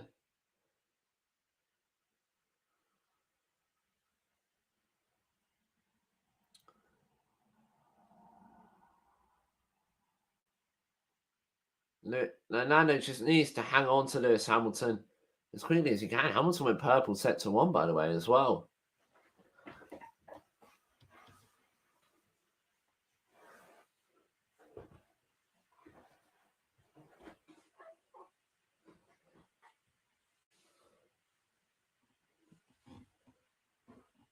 And the leading trio all lapping in the 1:33. So let's have a look at the restart again then. Sainz squeezed Verstappen right up to the wall here and wheel to wheel through Abbey Corner.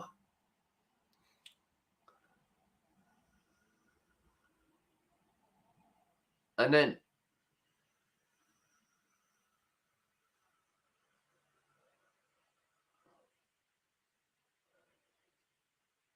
Verstappen did, the Leclerc did charge up the inside, didn't he, into turn 4 loop.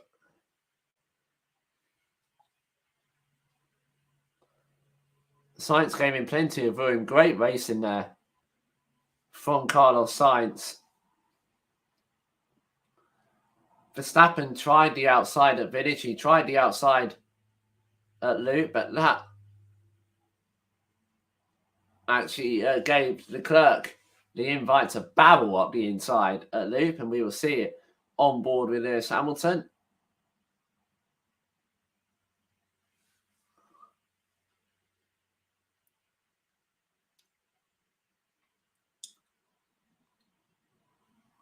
So let's go on board with Perez now. So Perez got the damage from hitting the front wing, from hitting the rear tyre Carlos Sainz.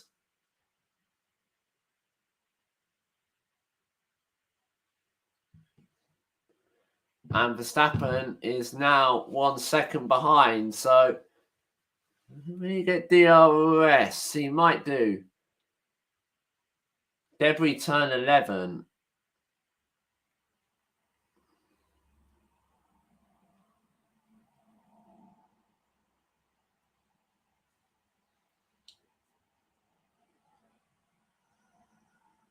But Verstappen has now got DRS. Going down the Wellington Straight.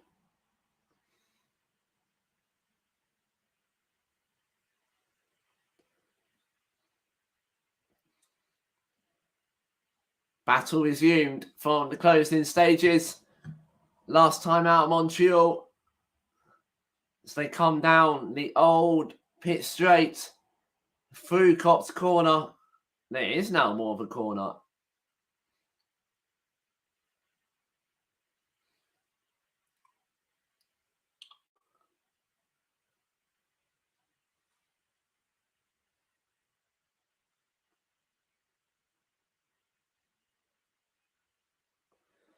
And down the Hangar Straight towards Stowe, the leaders go.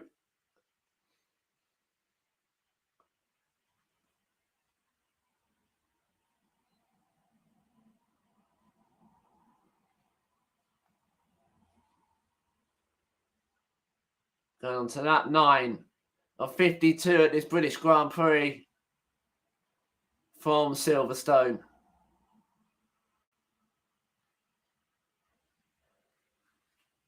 And half a second separates them now. Meanwhile, whilst they're battling, it's kind of bringing Charles Leclerc back into play. Onto the Wellington Straight they go. And will it be this time out for Max Verstappen? No, it won't be. Science Radio. And he's saying he's a bit quicker. Carlos Sainz, and he's not wrong there, is the Spaniard. He's definitely going to be looking in his mirrors as Verstappen runs wide and actually puts a wheel into the gravel on the exit of Loffield. Perez has just set the fastest lap of the race.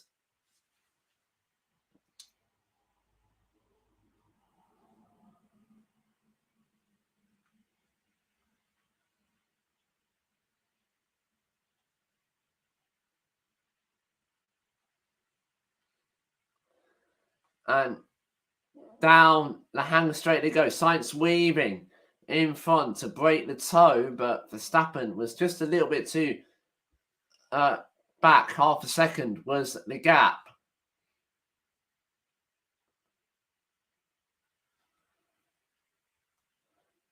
Obviously, Sainz doesn't have DRS, but what he does have is the overtake button, the tools of the ERS, the energy recovery system.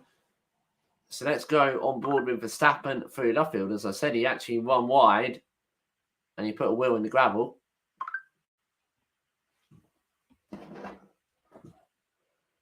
And now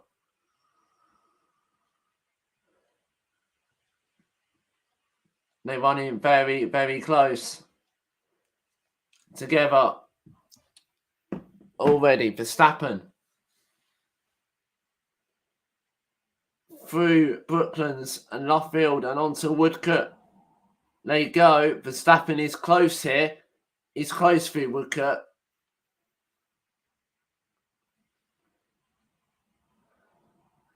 And he is very close into Copse Corner. Half a second.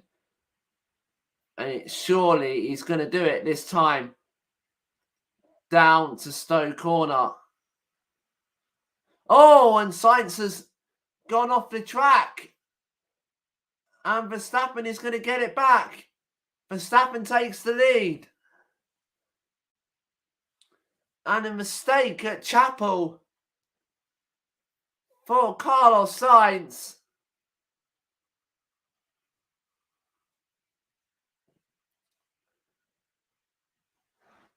I wonder what caught the Ferrari out there.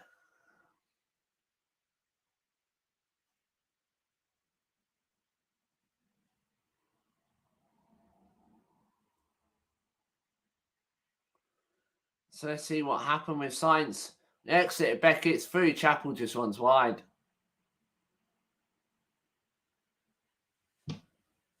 And did you get a bit of oversteer actually? Going through the second part of Beckett's, yes.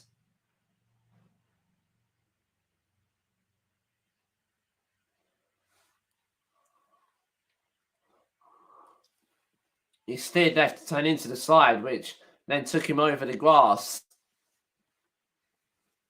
on the exit of Chapel, and it's Charles Leclerc.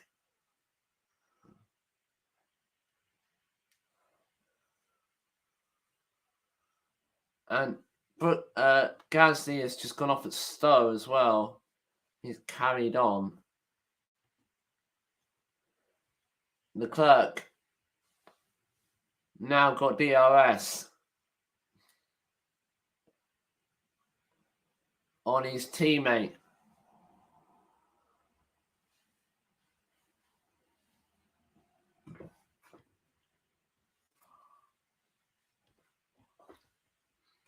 Oh, it actually wasn't. So, the AlphaTauri's tangled. It wasn't Stowe. It was Village, actually.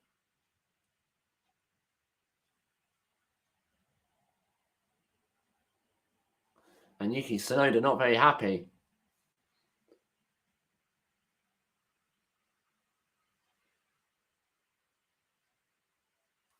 So Tsunoda on the inside of Gasly. And then Tsunoda seemed to spin and hit his teammate.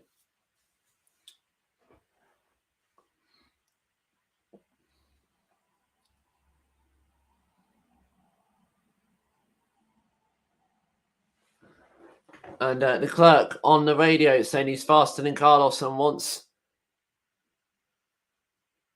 the team to swap them round.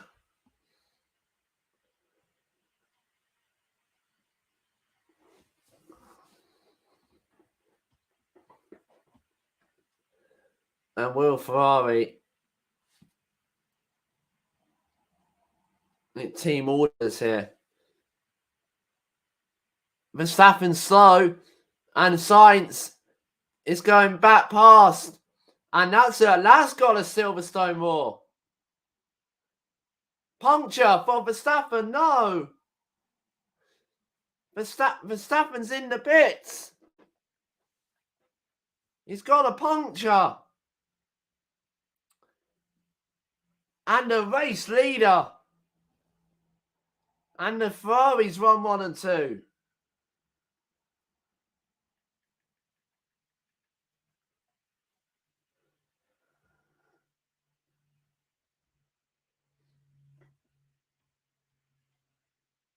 And where does Verstappen come out? He comes out behind Hamilton, behind Norris, behind Alonso.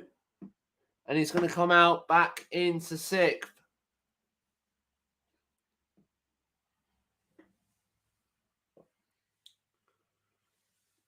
And tyre dramas again. But was it Debris he ran over this time?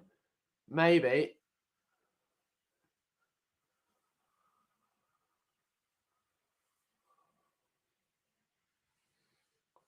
See where we got it.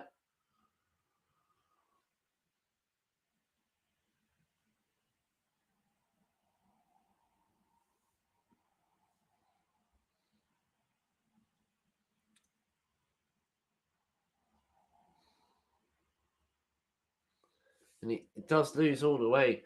A lot of time through Maggots and Beckett's, but obviously you can't overtake there.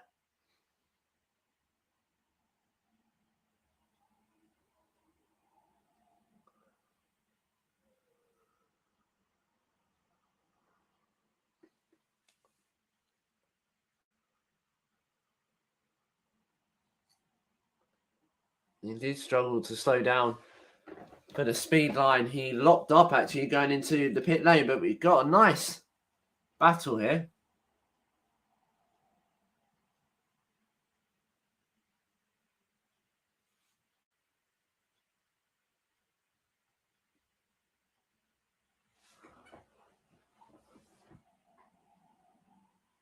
And Verstappen's still very, very concerned, saying it's something wrong with his car.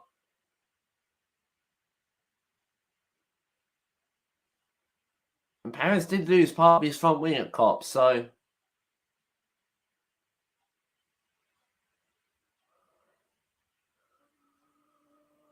Verstappen radio. He's saying his car's broken.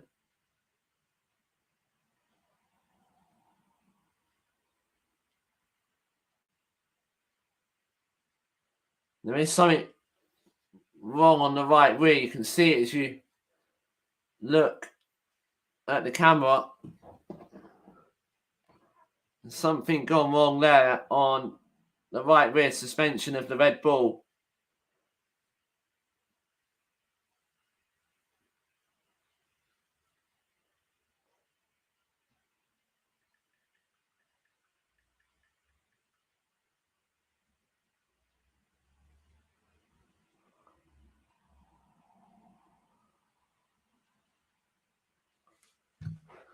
So he will continue, but he's going to have a performance loss.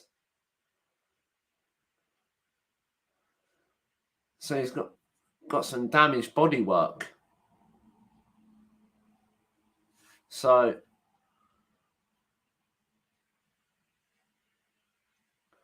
and it's a 5-second time penalty for Yuki Tsunoda for causing a collision.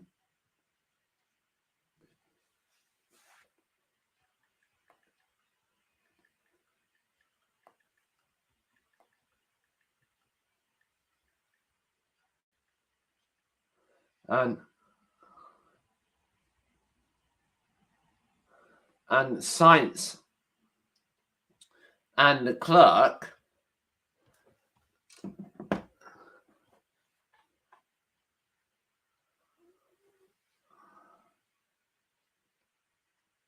going to give it battle here, and Leclerc's going to get DRS. Hamilton up to 3rd, by the way, as Verstappen came into the pits.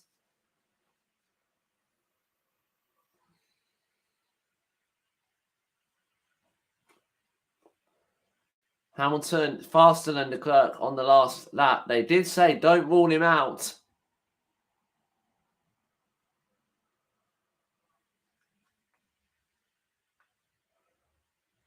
So Hamilton, another fastest lap of the race.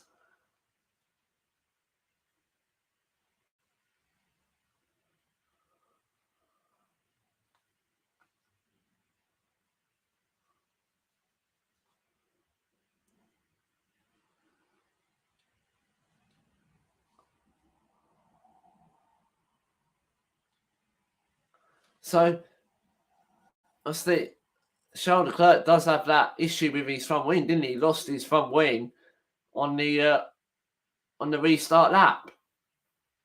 So Hamilton really closing now, and he's still very much in play to win this race, is Lewis Hamilton. Don't count him out.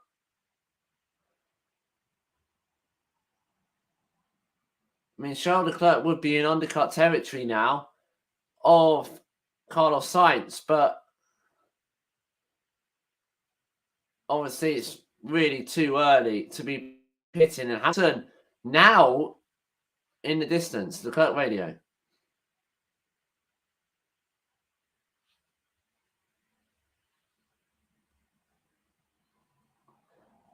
And Leclerc asking what he needs to do because he's beeping up his race. Effectively, we can't say what Leclerc actually said.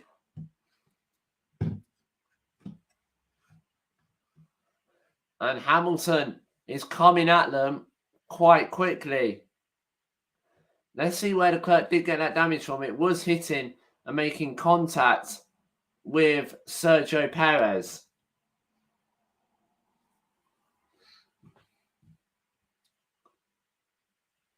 And is that where something fell off?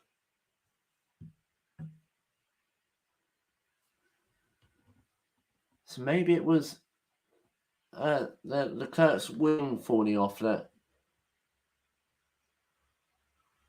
caused Max to have that problem or caused that issue. Two Ferraris lead the way. Turn 15 incident involving Gasly and Tsunoda reviewed and no further action needed for forcing another driver off the track.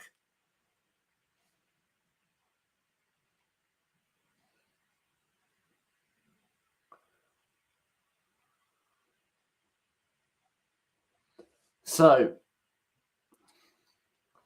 into Stowe corner we go.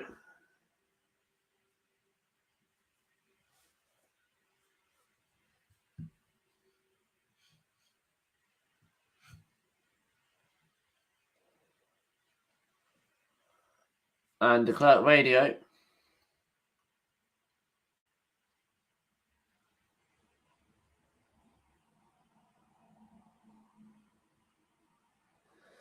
And Sainz has been told that his lap target now is 32.9. And they're trying to be fair, and Leclerc's not having much of it, as Carlos even got a 32.9 in him right now.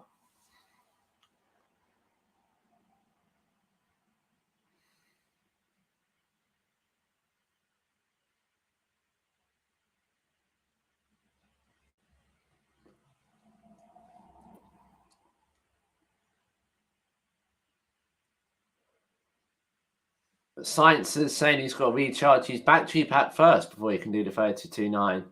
So let me do it, is what he's saying. But,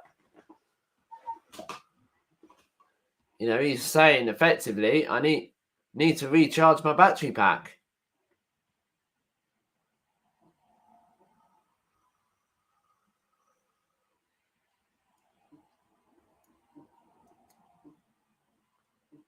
But Latifi running a very good race and running in 8th position.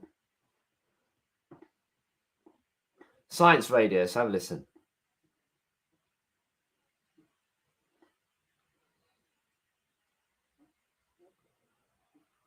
And Science basically told he's got to match Lewis Hamilton's lap time.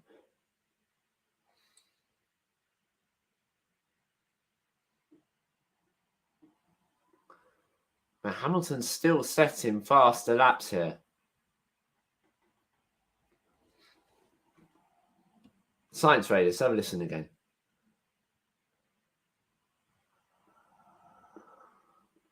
And Science being told he needs to push more because Lewis Hamilton's closing the gap. 3.5 seconds now.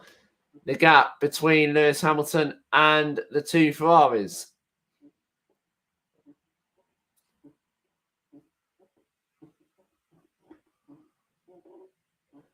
Because Mercedes are now probably within the undercut zone. The Yuki Tsunoda comes into the pits.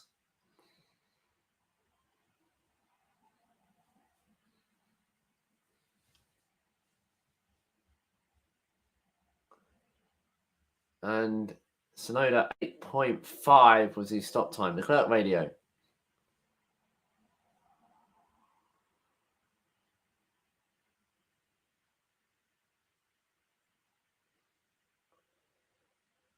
And Leclerc is feeling vulnerable. And he does know that Hamilton's going to arrive on the scene too. So it's a 32.7 for Charles Leclerc, 32.5 for Lewis Hamilton. So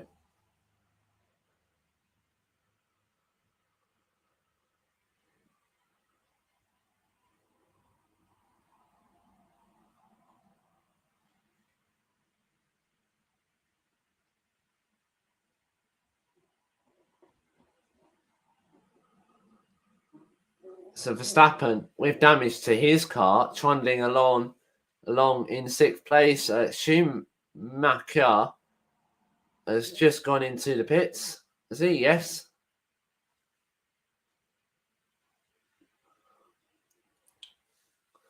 And Latifi also making his way into the pits. And there's another Haas. Is that coming down pit lane now? I think it was. It is. Might have been Schumacher actually coming down the pit exit. Yes, it was. So that was Mick Schumacher. The two Ferraris running pretty close now. Meanwhile, Hamilton within the 3 seconds. Sainz told to box here then. So Sainz is going to box.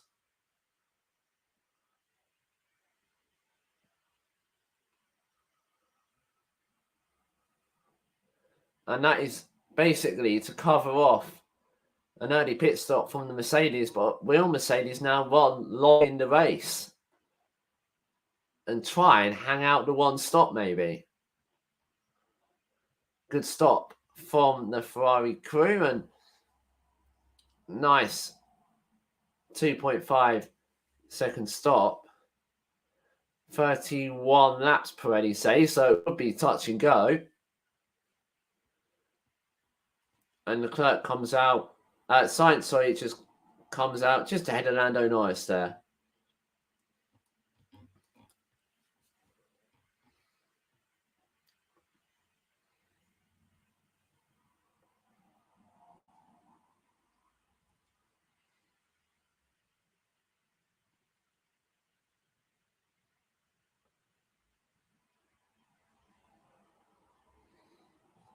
Oh, is that Valtteri Bottas in the pit lane? I think out of this race, yes.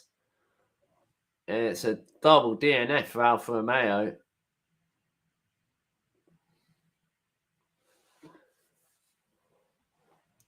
So it's a mechanical problem for Valtteri Bottas, and he's out of this race, unfortunately.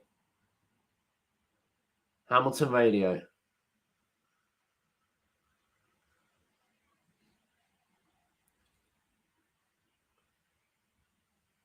And Hamilton just reminded that Leclerc's carrying front wing damage, and he is closing that gap now. It's under 2.5 seconds.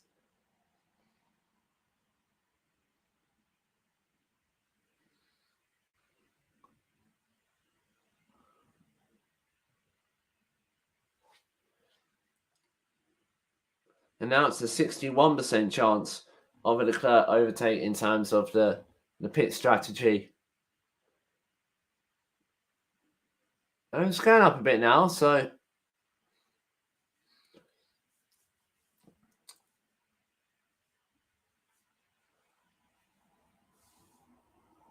And Hamilton, who hasn't had a sniff of victory all season long, he comes to Silverstone and all of a sudden he's sniffing a victory.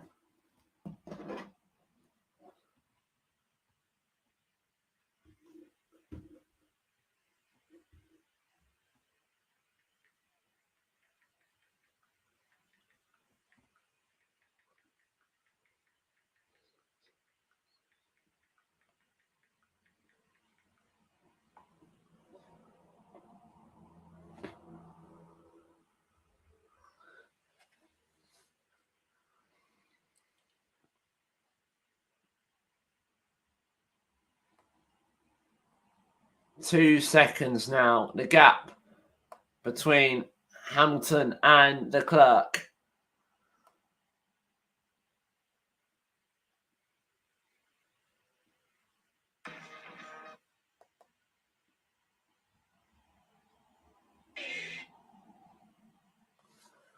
And down to 2 seconds now. The lap time, 1.8.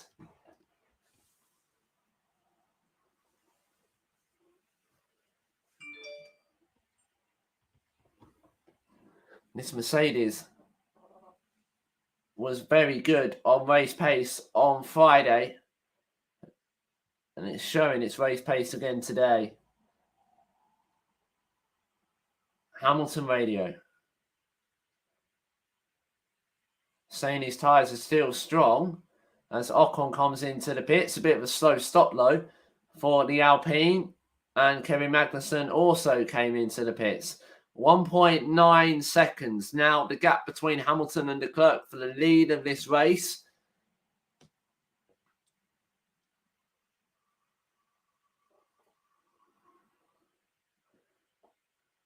So one stop.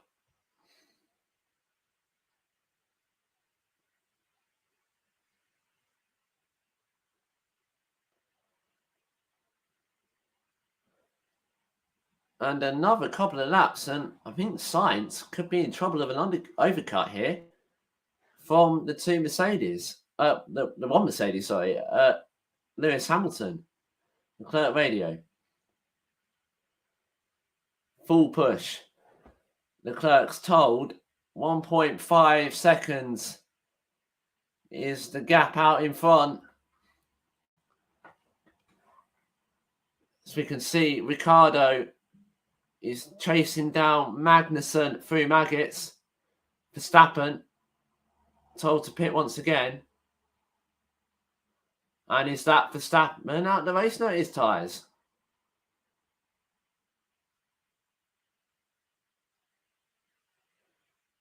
Hard tyres for Verstappen.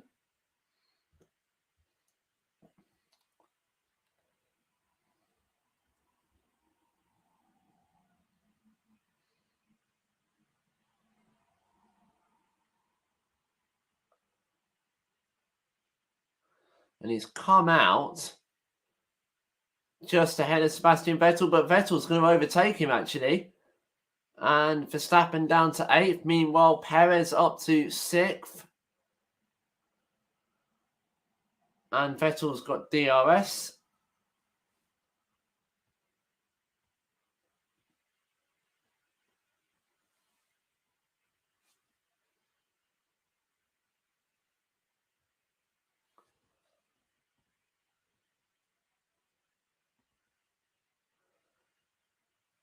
And Verstappen will probably have that hard tyre to the end of the race. We've lost from this race Bottas, Russell, Zhou in that terrible accident, and Alex Albon. Verstappen through Maggots and Beckett's. Verstappen radio. No grip.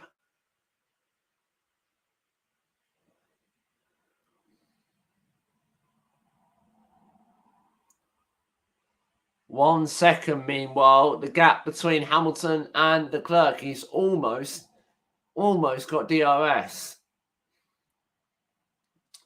Let's see how Vettel got past. He went round the outside village of Verstappen, and that is a good move. from the German driver, and it did actually look like Max was maybe struggling for some grip slightly.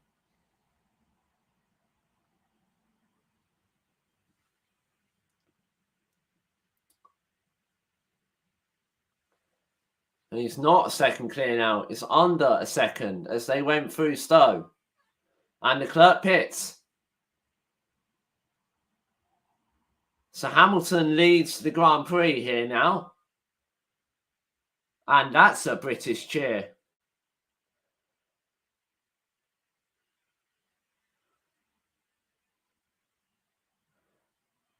And Hamilton's going to have to pump in some spectacular laps here.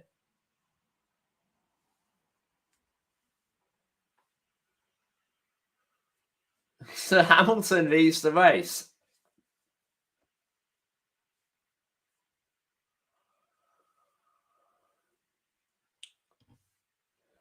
And Hamilton leads the race for the first time since Abu Dhabi last year for Verstappen Radio.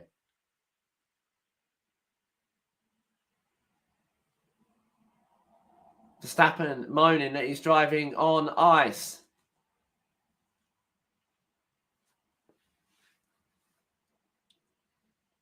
Hamilton going long.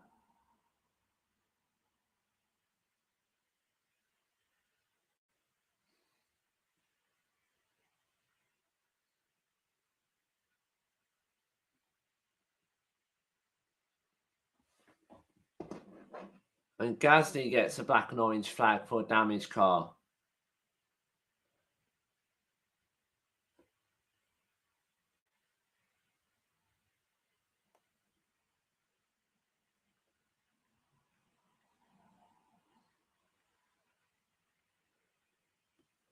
Lewis says tyres still good. 32.6. It's not a bad lap time, actually. And he's very close to undercutting one, if not two, Ferraris here.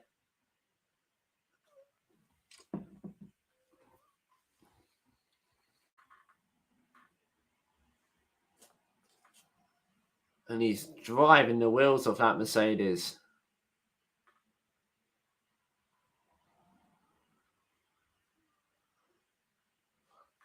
And they are seeing hammer time at Silverstone.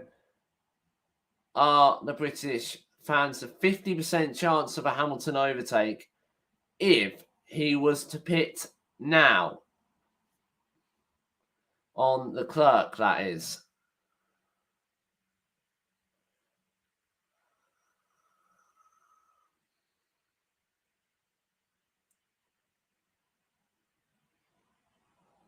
And black and orange flag just confirming there for Gasly for Verstappen Radio.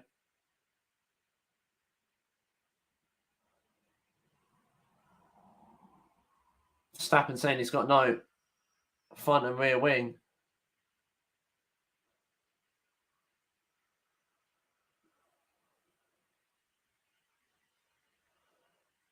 Leclerc putting in decent lap times now, so and I think Gasly's out of this race. Yes, he is.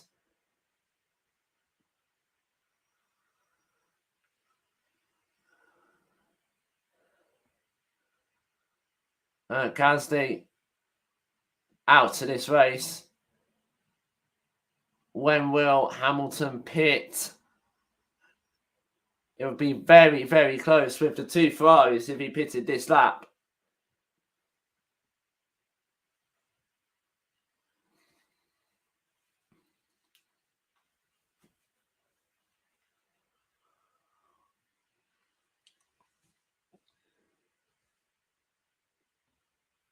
So, two Ferraris scrapping it out once again. Meanwhile, Ocon is having a go at Latifi at the valve chicane, but he can't do it. He actually didn't really look close enough to do it.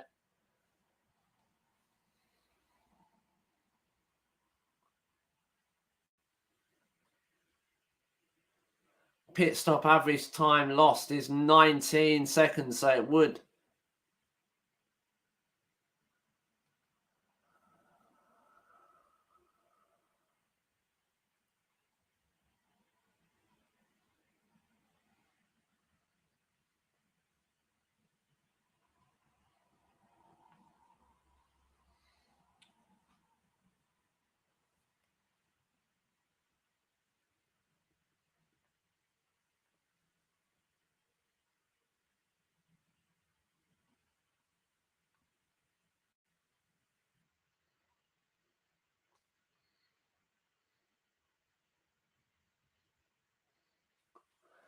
Do they let Leclerc through here, Ferrari, or do they let them fight?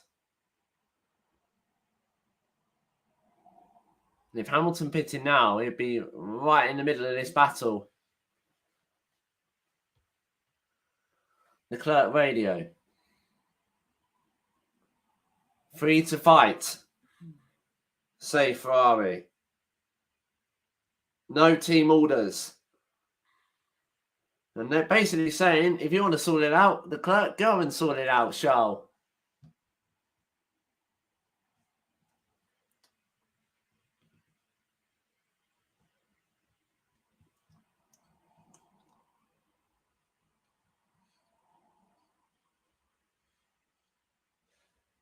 And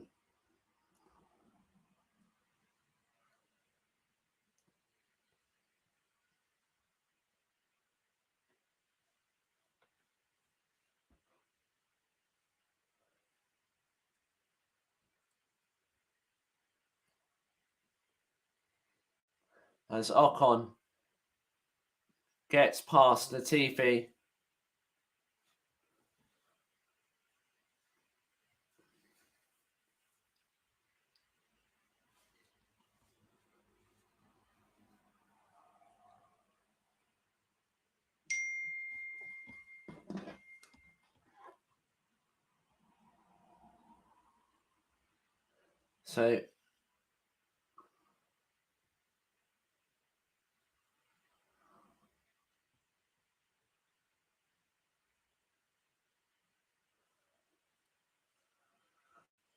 So it's just hearing Joe declared fit to be released from the medical centre.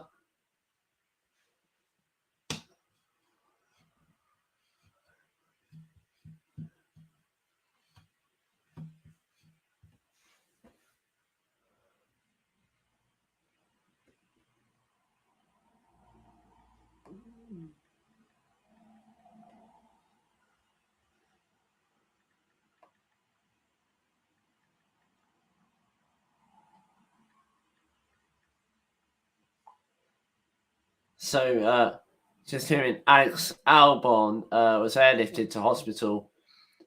Oh, and but he's okay. It's just for precautionary checks. I thought for a minute we were gonna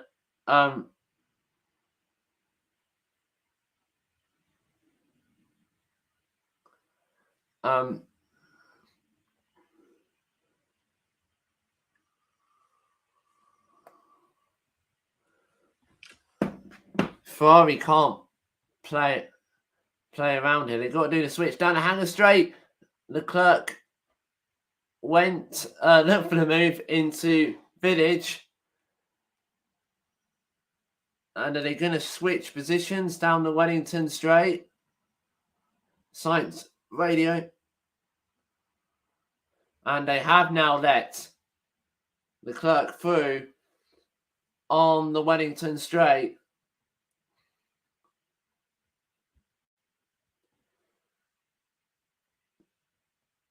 And I'd think Mercedes would be coming in now, or around now.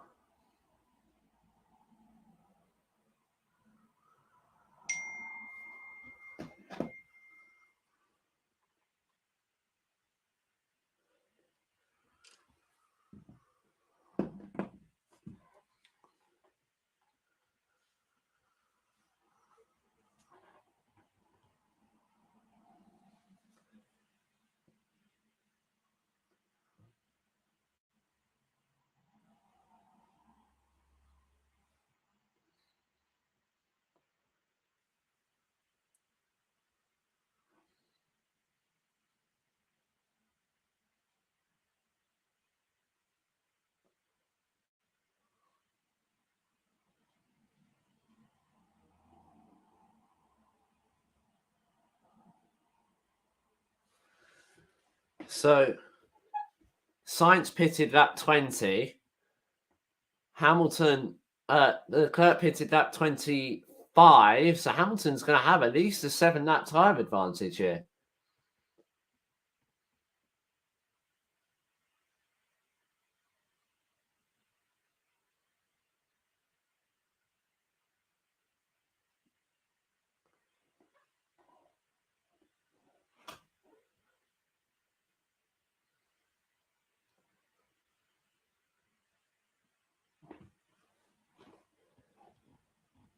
So maybe Hamilton will hang it out and go for softs here.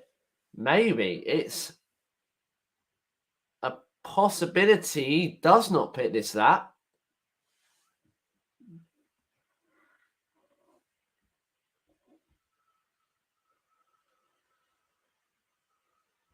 I mean, I can't remember what tyres he started on. He did change his tyres in the pit stop, so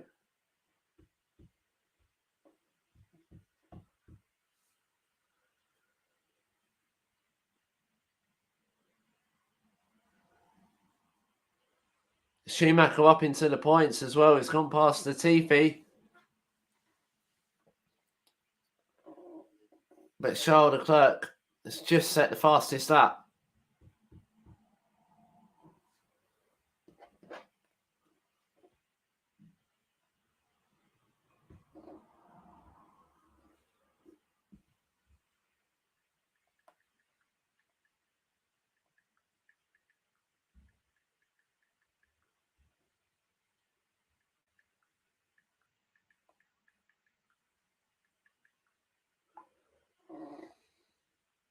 There's a black and white flag for Latifi for track limits.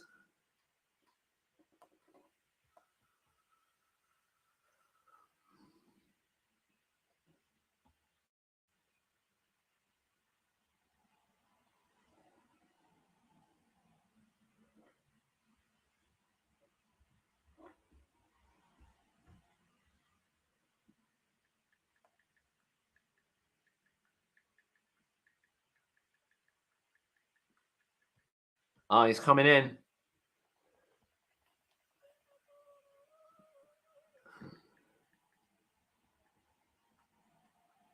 It's slow. It's slow for Mercedes.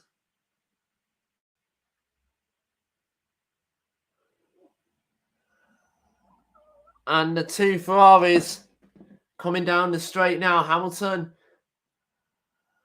is going to be out behind.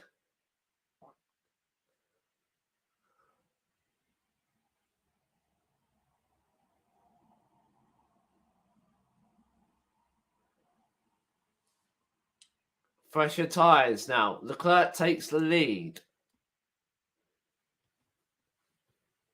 Hamilton radio.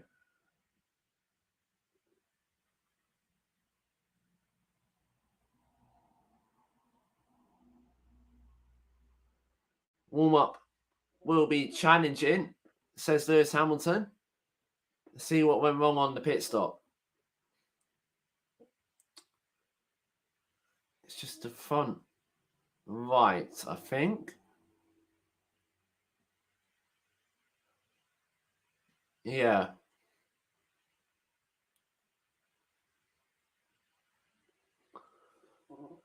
He's 4.1 behind now, is Lewis Hamilton. 4.2. Science radio.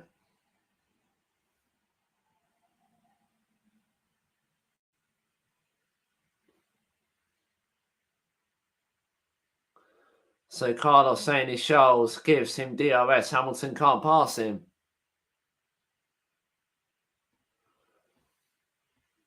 .3 seconds.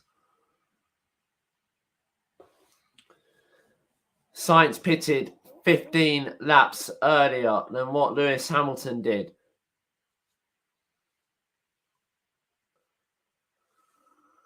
Norris comes into the pit slow.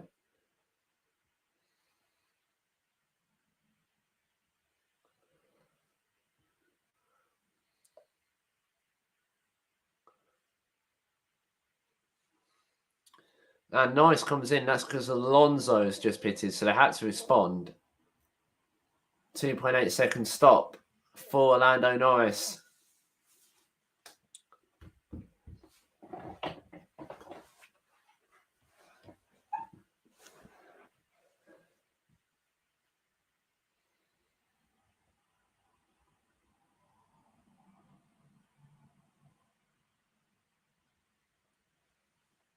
And Perez running nicely in fourth at the moment, whilst Verstappen runs eighth.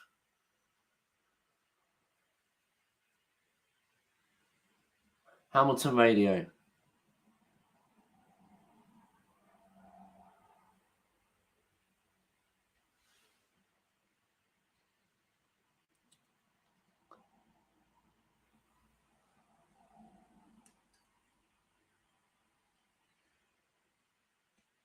I think maybe Lewis was going to catch back markers in the next few laps. You never know what we're going to get in terms of tyre dramas here with Sainz pitting early in the race.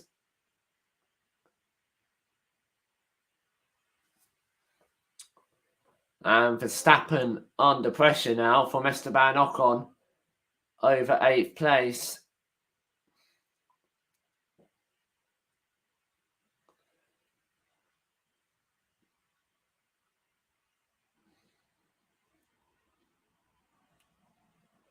Ocon just ahead, just behind Max Verstappen. But is Ocon going to look at the inside? No. But he does run wide, does the Dutchman. And Ocon might get a run through Club onto the Hamilton straight and towards Abbey Corner. Yeah, he didn't quite get a chance to do it. But will he be able to do it into Village and onto the loop? No, I think he's going to wait for the DRS onto the Wellington straight. Max, you can see the car squirreling around all over the road.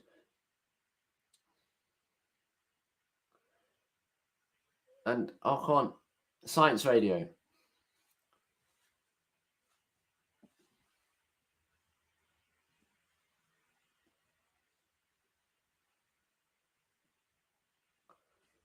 And Science is fuel saving now.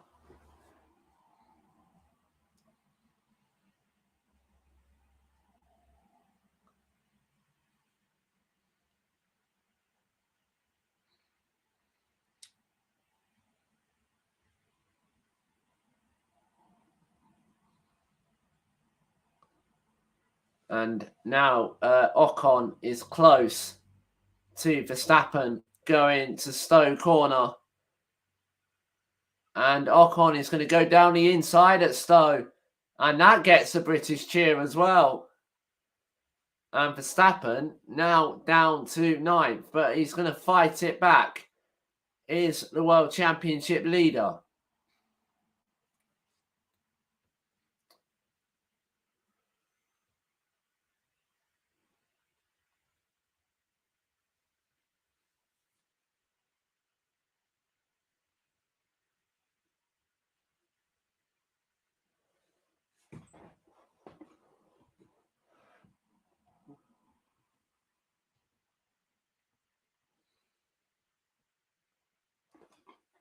And there's 2.5 seconds now.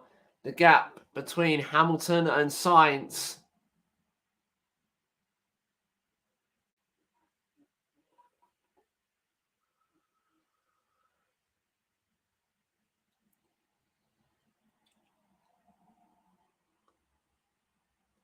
Six seconds was the gap.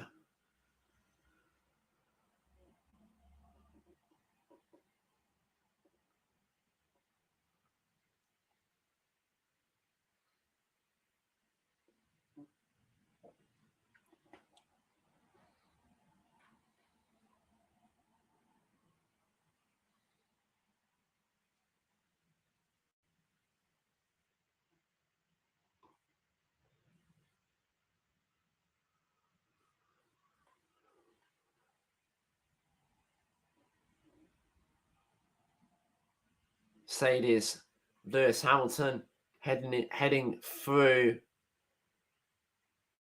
maggots now for, say, Red Bull, that's affecting the Red Bull.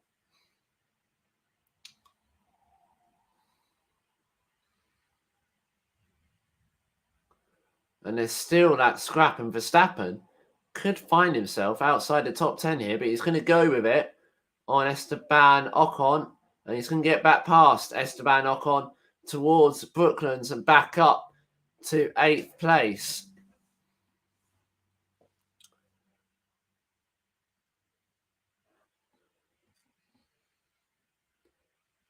Oh, I think Esteban Ocon's got a problem. He's going to be overtaken by everyone here.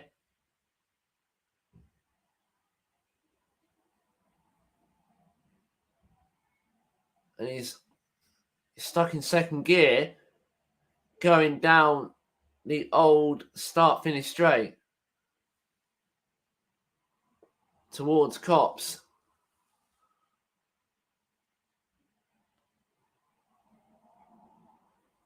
It's going to stop. And that will probably be a safety car. What will race control? Safety car deployed. Safety car. And that's changed it.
So it's a full safety car.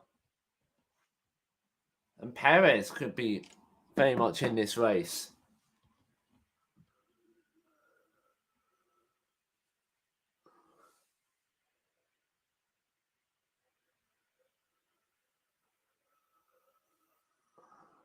Hamilton radio.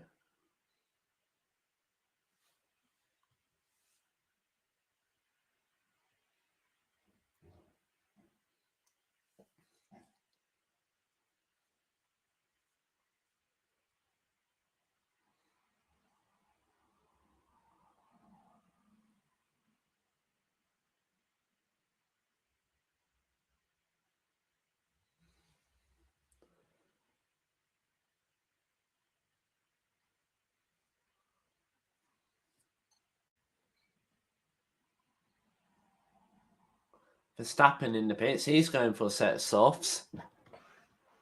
Most of them are coming in.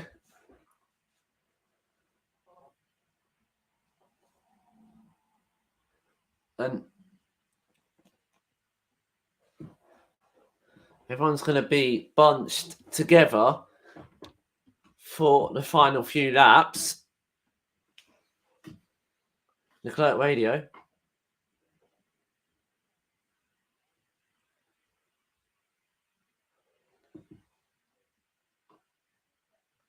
And Leclerc saying it's going to be hard.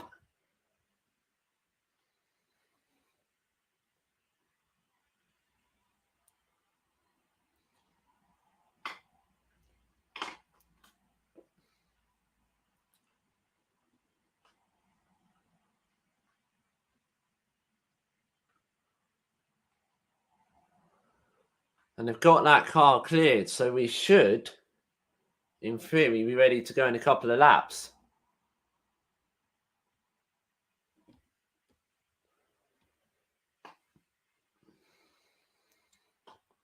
And Ricciardo's coming in as well. Lando Norris, sorry. Norris is coming in.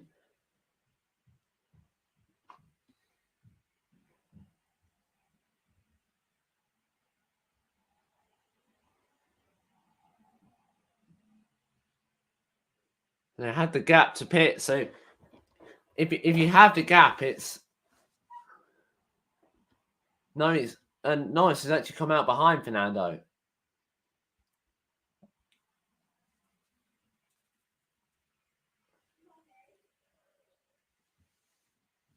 So everyone on the softs, other than Vettel and Magnussen, who are on the mediums, and Stroll and Leclerc, who are on the hards.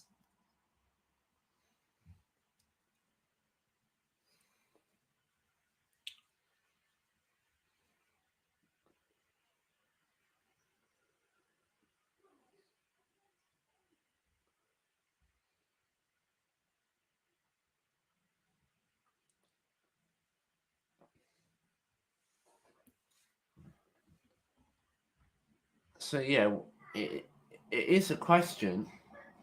Why did Leclerc not come in?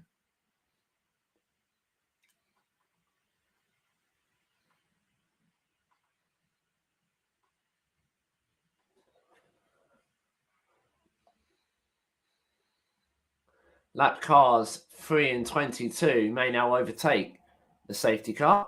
Ricciardo is going to be let through.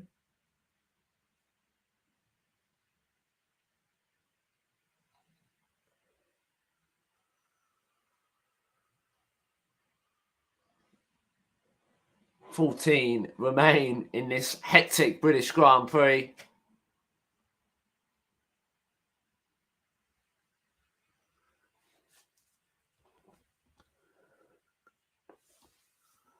And we've got about 10 laps to go.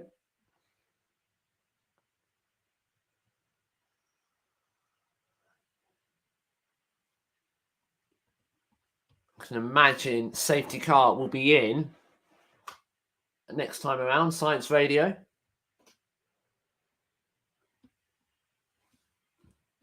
And Carlos saying he's going to be a lot quicker than Shell. Safety car is in this lap then. One more lap of it. Carlos saying he's going to be a lot quicker than Shell, and of course he will. Anyone in the top 4 is probably got a shout to win in this race. Who would it be?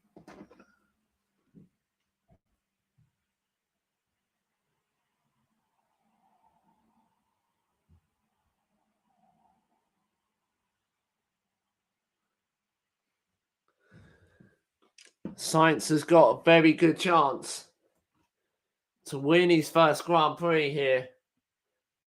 Lewis Hamilton's got a very good chance to win his first Grand Prix of the season.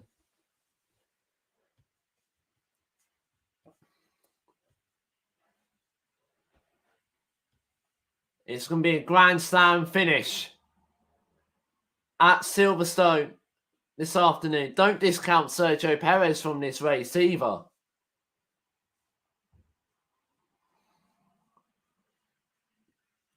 Alonso and Norris will be going for it. World Championship leader Max Verstappen is in 9th.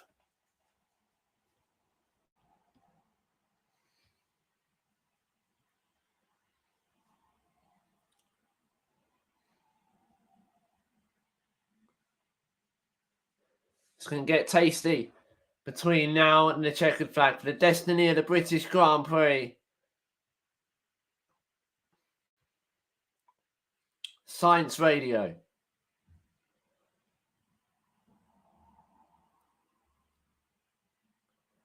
Instruction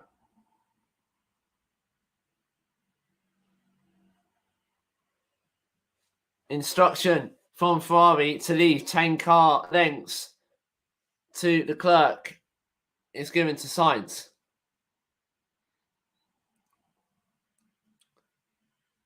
Giving breathing space, but Hamilton is right on his tail. When will Leclerc go? He's sure he can go on the apex of the Val chicane. Science Radio. More to lose. Now he goes. Charles Leclerc. And we've got back to green flag racing, but Hamilton's actually lost out. And he's going to be under pressure from Sergio Perez.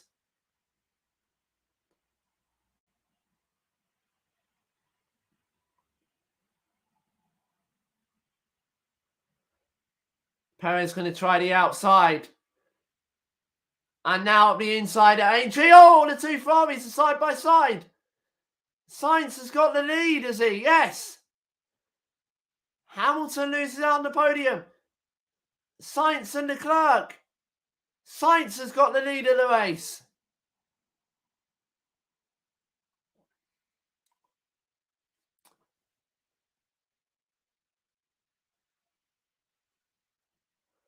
Hamilton down in fourth now.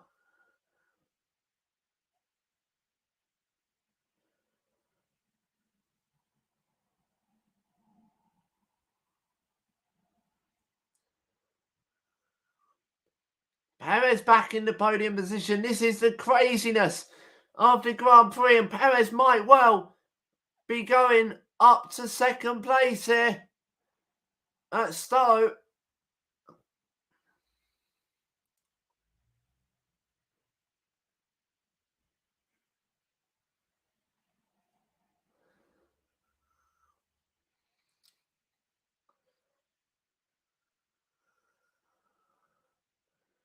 Sainz has set the fastest lap of the race.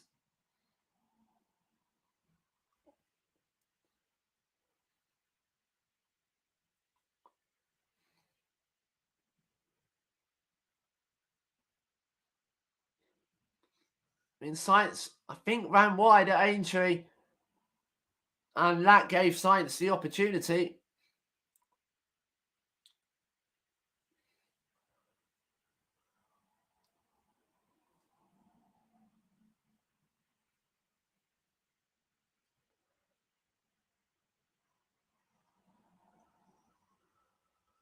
Hamilton and Perez going for it once again towards Copse Corner. We know what happened here last time. Hamilton tries the outside. It doesn't quite work.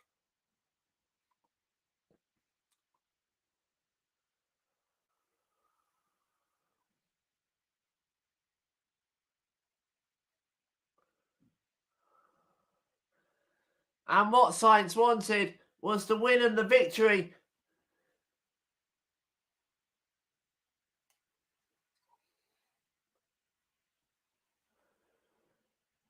Alonso keeping up on 5th place. 6 laps to go. Super close is Lewis Hamilton. 8 laps to go, so including this one.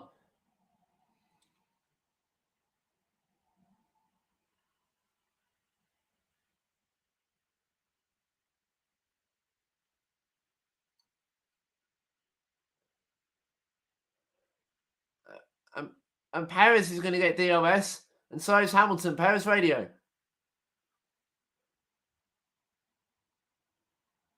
Down the Wellington straight. Not quite this time.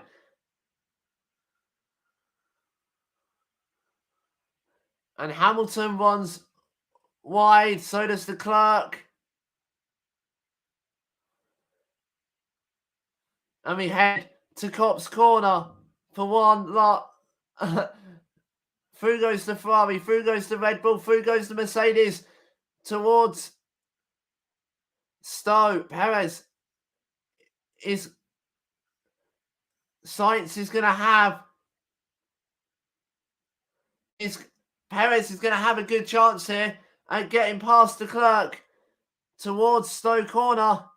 And he's going to go down the inside at Stowe. It's super tight. Leclerc hangs him around the outside and he holds the position. And they go towards the Bell chicane.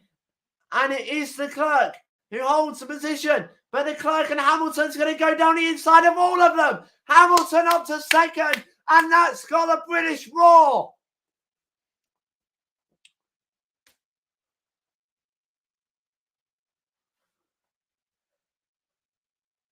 But Perez goes up the inside. Hamilton hangs it round the outside. Leclerc's still in it here. And Hamilton was forced off the track. And Leclerc's back into the podium positions. And it's Ocon now up the inside of the Mercedes. But Hamilton's going to hang it to the outside at Luffield. And Leclerc pushed him off the track. And Hamilton's now under pressure from Esteban Ocon. Towards Copse Corner they go. And it's not quite good enough for Esteban Ocon.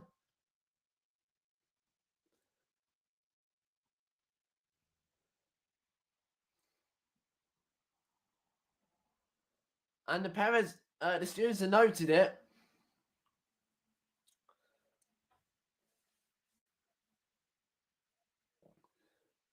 Sainz on his way to his first ever victory in all of this melee. Perez up to second.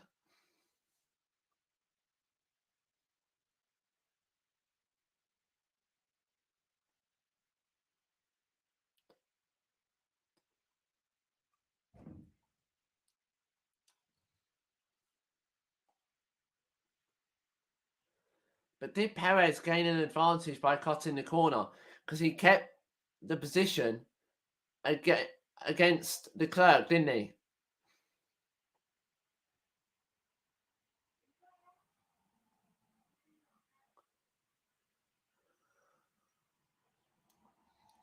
Perez really left no space.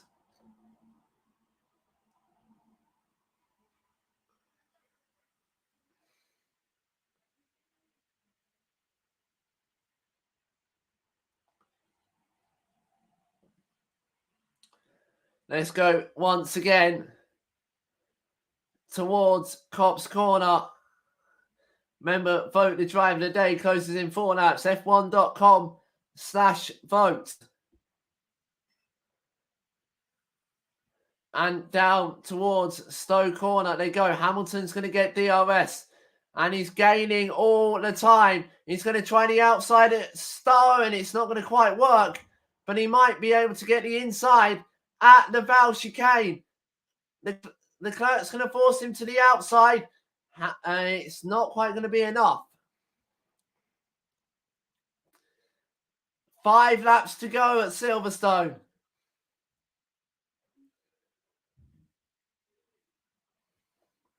Hamilton tried to get on the podium for what would be the record-breaking 13th time at a single event.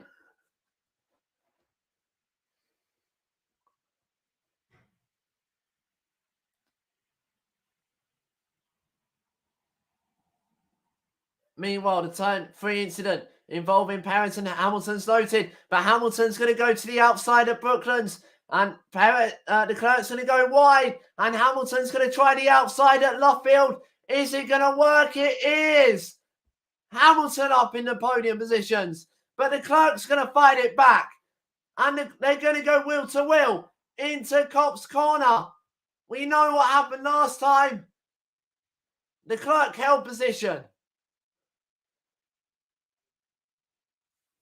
But they're going at it through Maggots and Beckett's.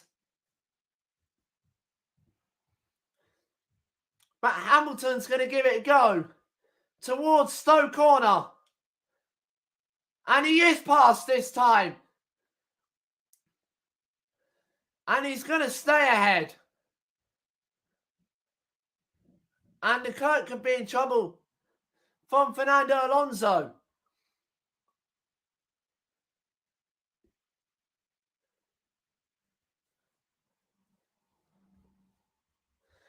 What a fantastic end to this race.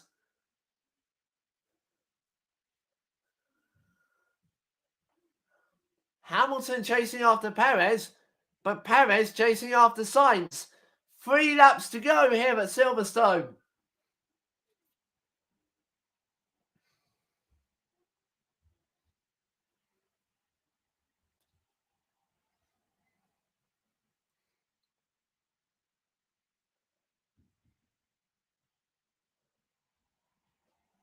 And what a move from Lewis Hamilton as well.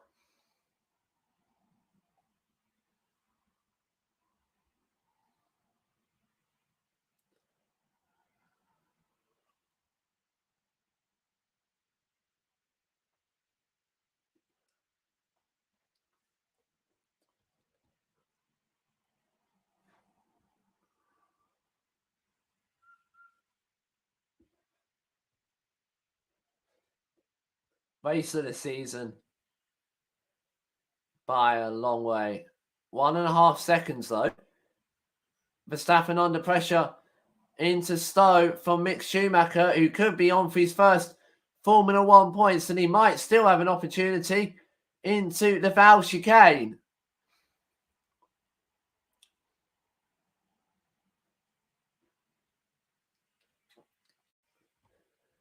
A crazy British Grand Prix.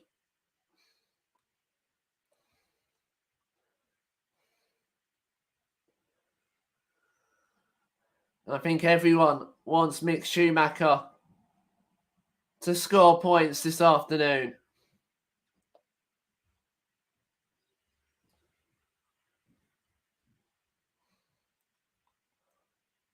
Down the Wellington Straight they go towards Brooklands. Schumacher looked at the outside on Verstappen. 2 laps to go at Silverstone. 3 laps to go, sorry. And Schumacher. Verstappen and Schumacher is going to have a go into Copse corner. It's not going to be close enough to try at Copse, surely, no.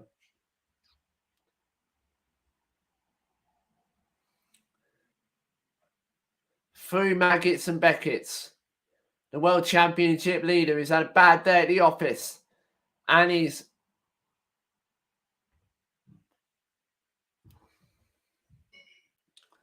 obviously Perez is under investigation, but Schumacher's going to try out the inside at Stowe. Doesn't work, but he's going to get the opportunity at the Val chicane as we head on to the penultimate lap of this British Grand Prix that's had a scary accident, but it's had delightful racing as well.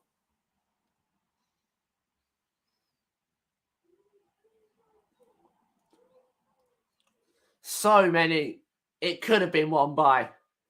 And it hasn't, but it is looking like it is going to be Carlos Sainz for his first victory in Formula One. Hamilton's going to break the record for the most amount of podiums at a single event. Schumacher behind Verstappen as they head into Brooklands and Luffield.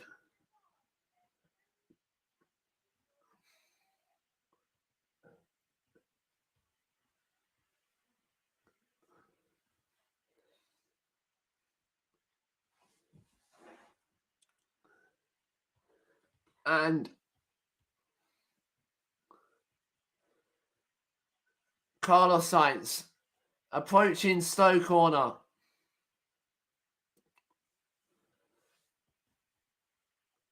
And it's the Red Bull of Sergio Perez that's really going to take a dent into Verstappen's championship advantage. It turned around at Silverstone for Verstappen last year.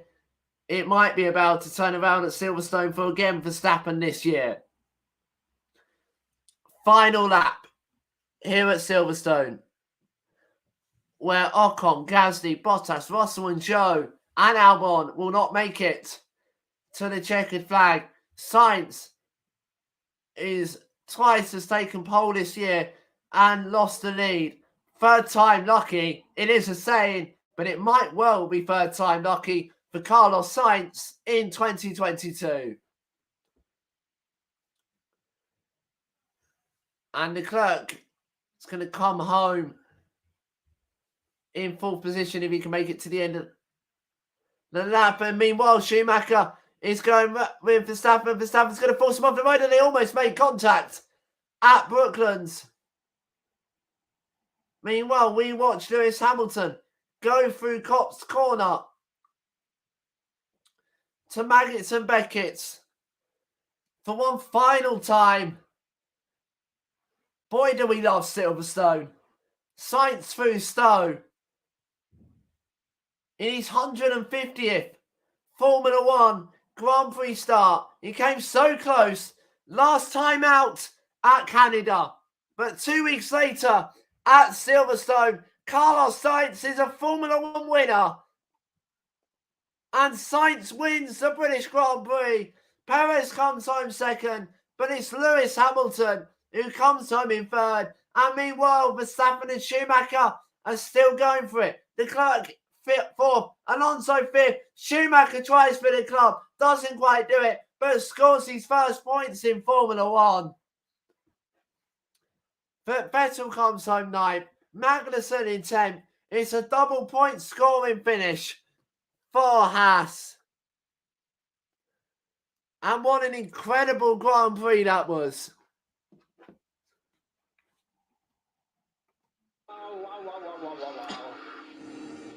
Vamos. Good job. We did it. Yes. We did it. Yes. Yes, they done it.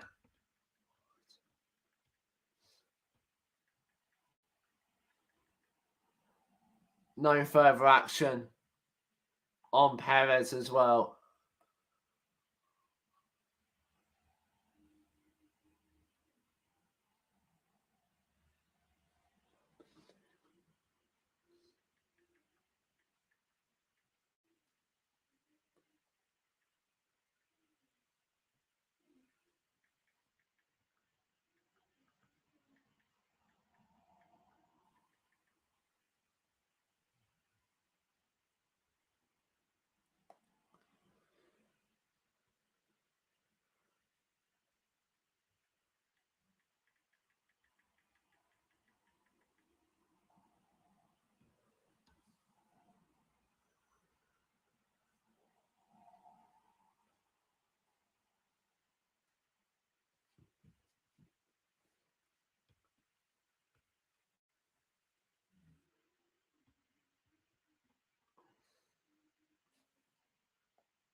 And Schumacher scoring his first points in Formula One.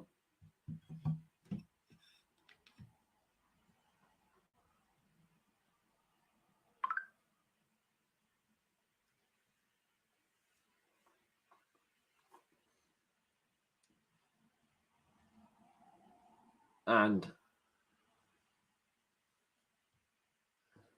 incredible race.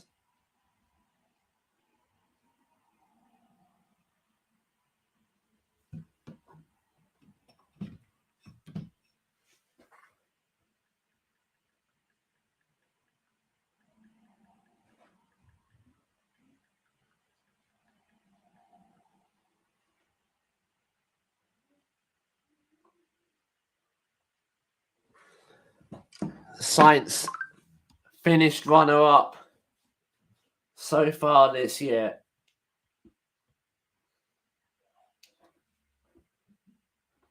Sainz victorious in his 150th Grand Prix start.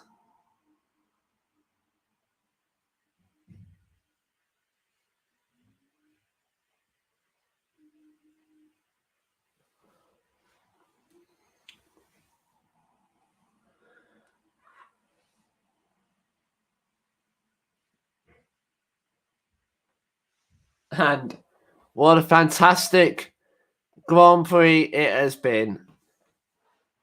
Race of the season. We do it all again next week in Austria. We'll see you then when Formula One returns.